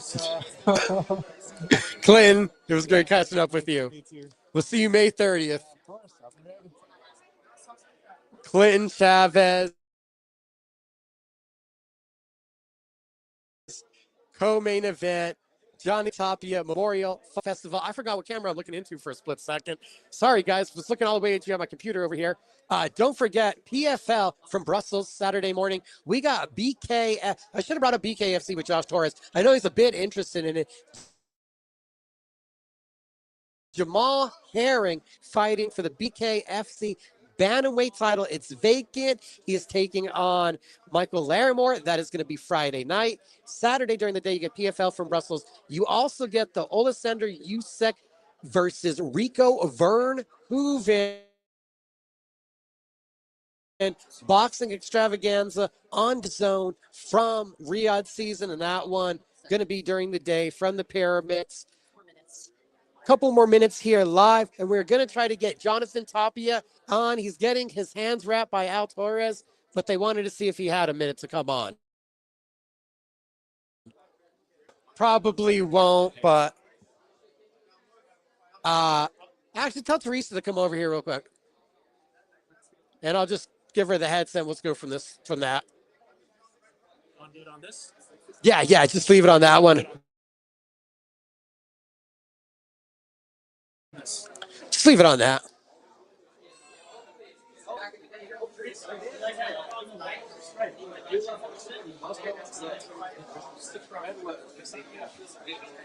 See the camera?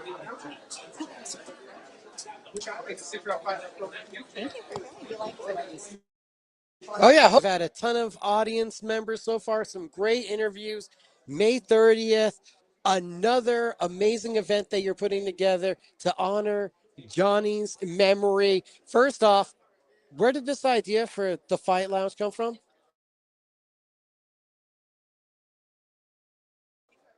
It's just Albuquerque. If you think about what people like to do, fight and drink. So I thought, why not put the concept together? No one else is doing it. I'm always trying to do, be the pioneers. So that's what I decided to do. Trying to be a pioneer. We saw the influencer boxing also recently, your last event, together with your sons competing on the card. It's probably more stressful for them than me because I'm harder on them than anyone else. It's just like I was with Johnny.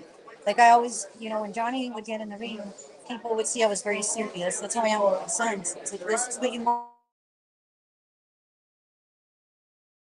to do, especially the best, because they're all going to come to take your head off because of you. How hard was that conversation with them when they said they wanted to go into boxing and you had to explain to them all that comes with the Tapia name going into boxing? Well, they grew up in the gym, so they always seen. The younger one started at 15, and he's still, very much a big presence at 21. And the older one, he got girls, sidetracked, derailed, and now he made his comeback. They're both very good fighters, but it was hard for them to understand. I told them, Johnny Jr. looks just like Johnny. So obviously there's the physical replication, but do you feel like you see Johnny in either one when you watch them fight?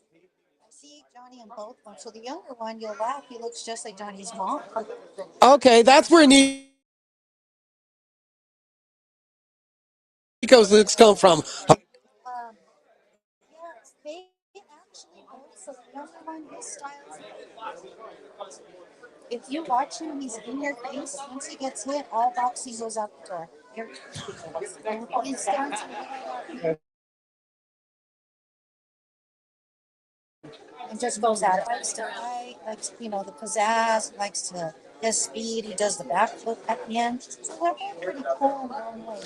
You've been around the block before, worked with some of the biggest names in the industry. What is the key to guiding their young fighters? What I tell them is that you got to stay true. You got to stay true to what you want to do. Conditioning, mentally, everything is going to count in your corner, and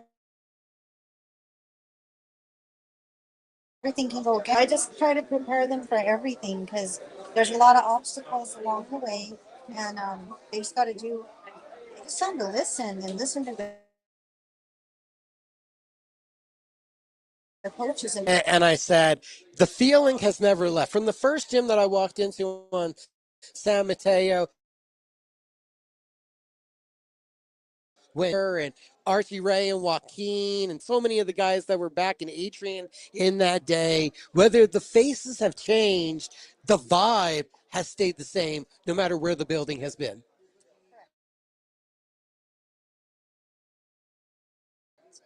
Such a presence here for so many years.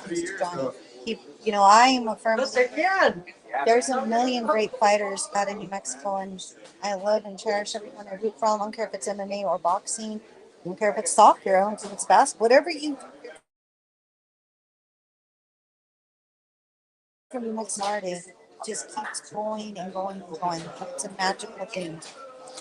Talking about it with Rick Wright, and it really narrowed down to the it factor, the charisma, whether it was the I love you Albuquerque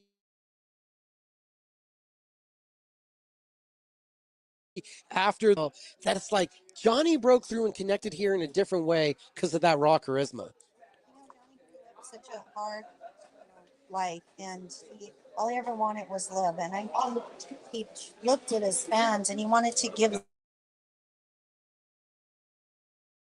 them everything he had, and he did that in and out of the ring on a daily basis. And they give it back to him. Food trucks, amateur fights, professional fights.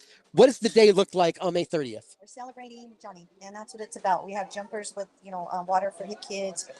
We're going to have music and what he meant. 3 fights in about 4 months in this short time span right now for Josh Torres. Goes for a UBO title after he headlines your card. What has it been like watching this career, this young man develop not into this. It was one of Johnny's, well, probably was Johnny's favorite pupil, I should say. Like he was the most disciplined guy. You don't have to tell him to do anything. Josh does it. And I entrust him so much. My kids train with him. So it shows you how it continues to go on. I trust him with my children. Nico Tapia, Johnny Tapia Jr., Clinton Chavez, PitBull Josh Torres. You get out to 12th and Candelaria, May 30th. It's going to be an entertainment extravaganza to celebrate a legend and to show the next generation of Tapia greatness. It is. I hope everyone comes out. And like I said, the most important thing, yes, we want to support all fighters always, but it's to honor Johnny's memory and what he did for this state. Teresa, thanks for jumping on my fight show for a couple minutes. And thanks for having us here down this again. Was Johnathan about to get sparring, or do you think he had a minute? Can you get on real quick? So, Bring it. yeah, let's bring him on. Yeah, bring him on for just a couple minutes before we close out, because I know you guys wanted to get him on.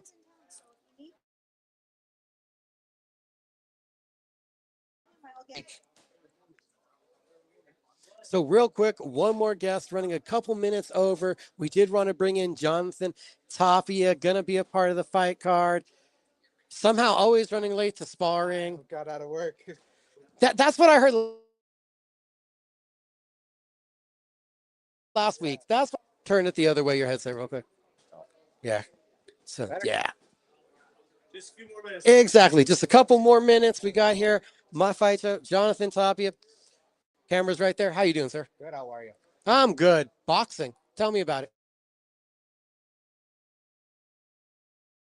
Man, I'm here for my dad. You know what I mean? I missed him, and see what I still have left. When did you get the idea? Was it just when Teresa started talking about doing the memorial event, or in the 16 years, is this something, a chapter that you've wanted to put a close on? It's always been in my. And for the longest time, it was depression, and then it turned into excuse, kids, life, work, and then my brothers actually seeing them fight kind of lit a new fire under me, and just wanted to be part of something with them to honor my dad, and then just see how it goes. It might be a one and done. We'll see how we feel after this. I'm going to talk to my family. A little older now. Next month I'll be 34, so let's see how we feel. How's training been? How's the camp? How you feeling here? Very good camp. Very great camp. I haven't had a camp like this since he was alive. I was actually part of his last 3 camps, training, spar, run, everything.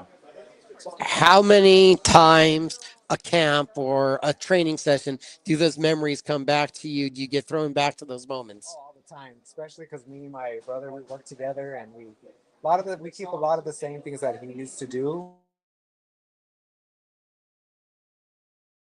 So I'm still heavily in that. I watch him constantly. I'm always watching fights. I can name fights left and right out of him. So usually the rounds that I know he fights, I kind of know what he does even before the round.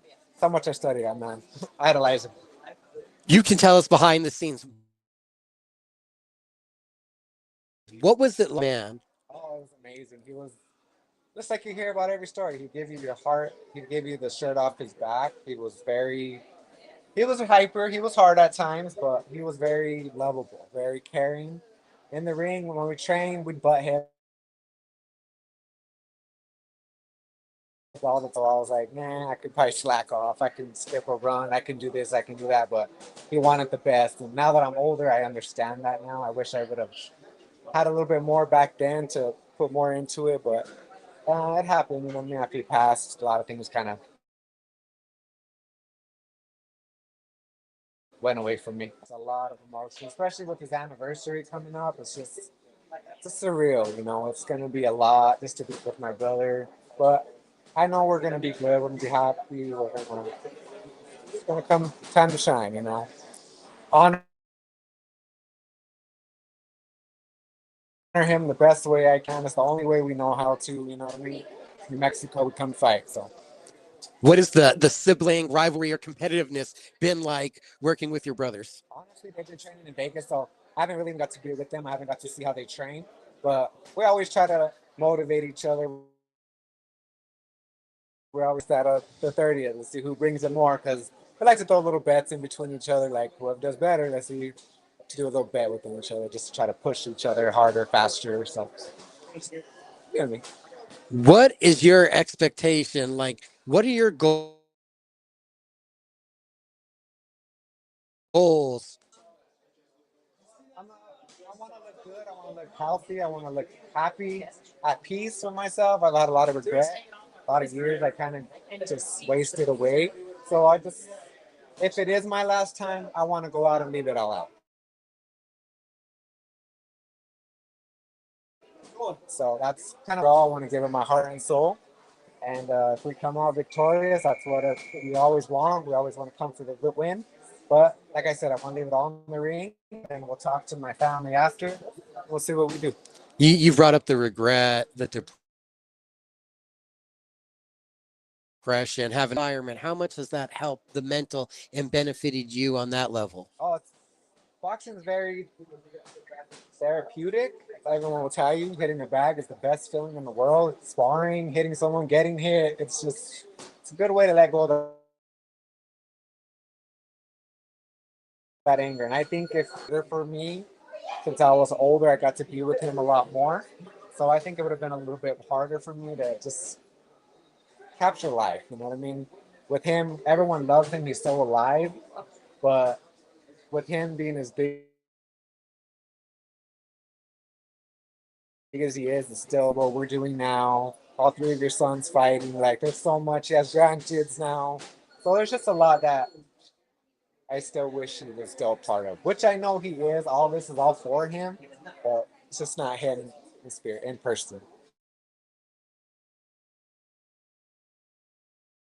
John Lounge might be a little bit late. He's always on time though, and he's about to go get to sparring too. May 30th, 12th in Candelaria. It's going to be an incredible extravaganza. We got music, we got food trucks. The next generation with amateur fights, a whole stack professional card. Good time, sir. Yes, sir, bro. I appreciate you. We appreciate you, Johnathan. We appreciate the entire audience. Robbie Ray images from sparring coming out. Tapia Fight Lounge. Hopefully we'll get to do this again. Barber Gabe's Fades. Lobo. You book at barbergabesfades.net, and that's where you're able to find the Barbers Are Us Beard Balm. It's incredible, holds it in. You got the cherry or the velvet noir fragrances and instructions on the back for all of us that don't understand how to use it. This is where combat sports lives. ageminds.com. We'll see you guys May 30th. Right here, the Johnny Tapia Fight Festival. And next Tuesday, we do return to our regularly scheduled time on Tuesday nights for my fight show. Y'all have a great night.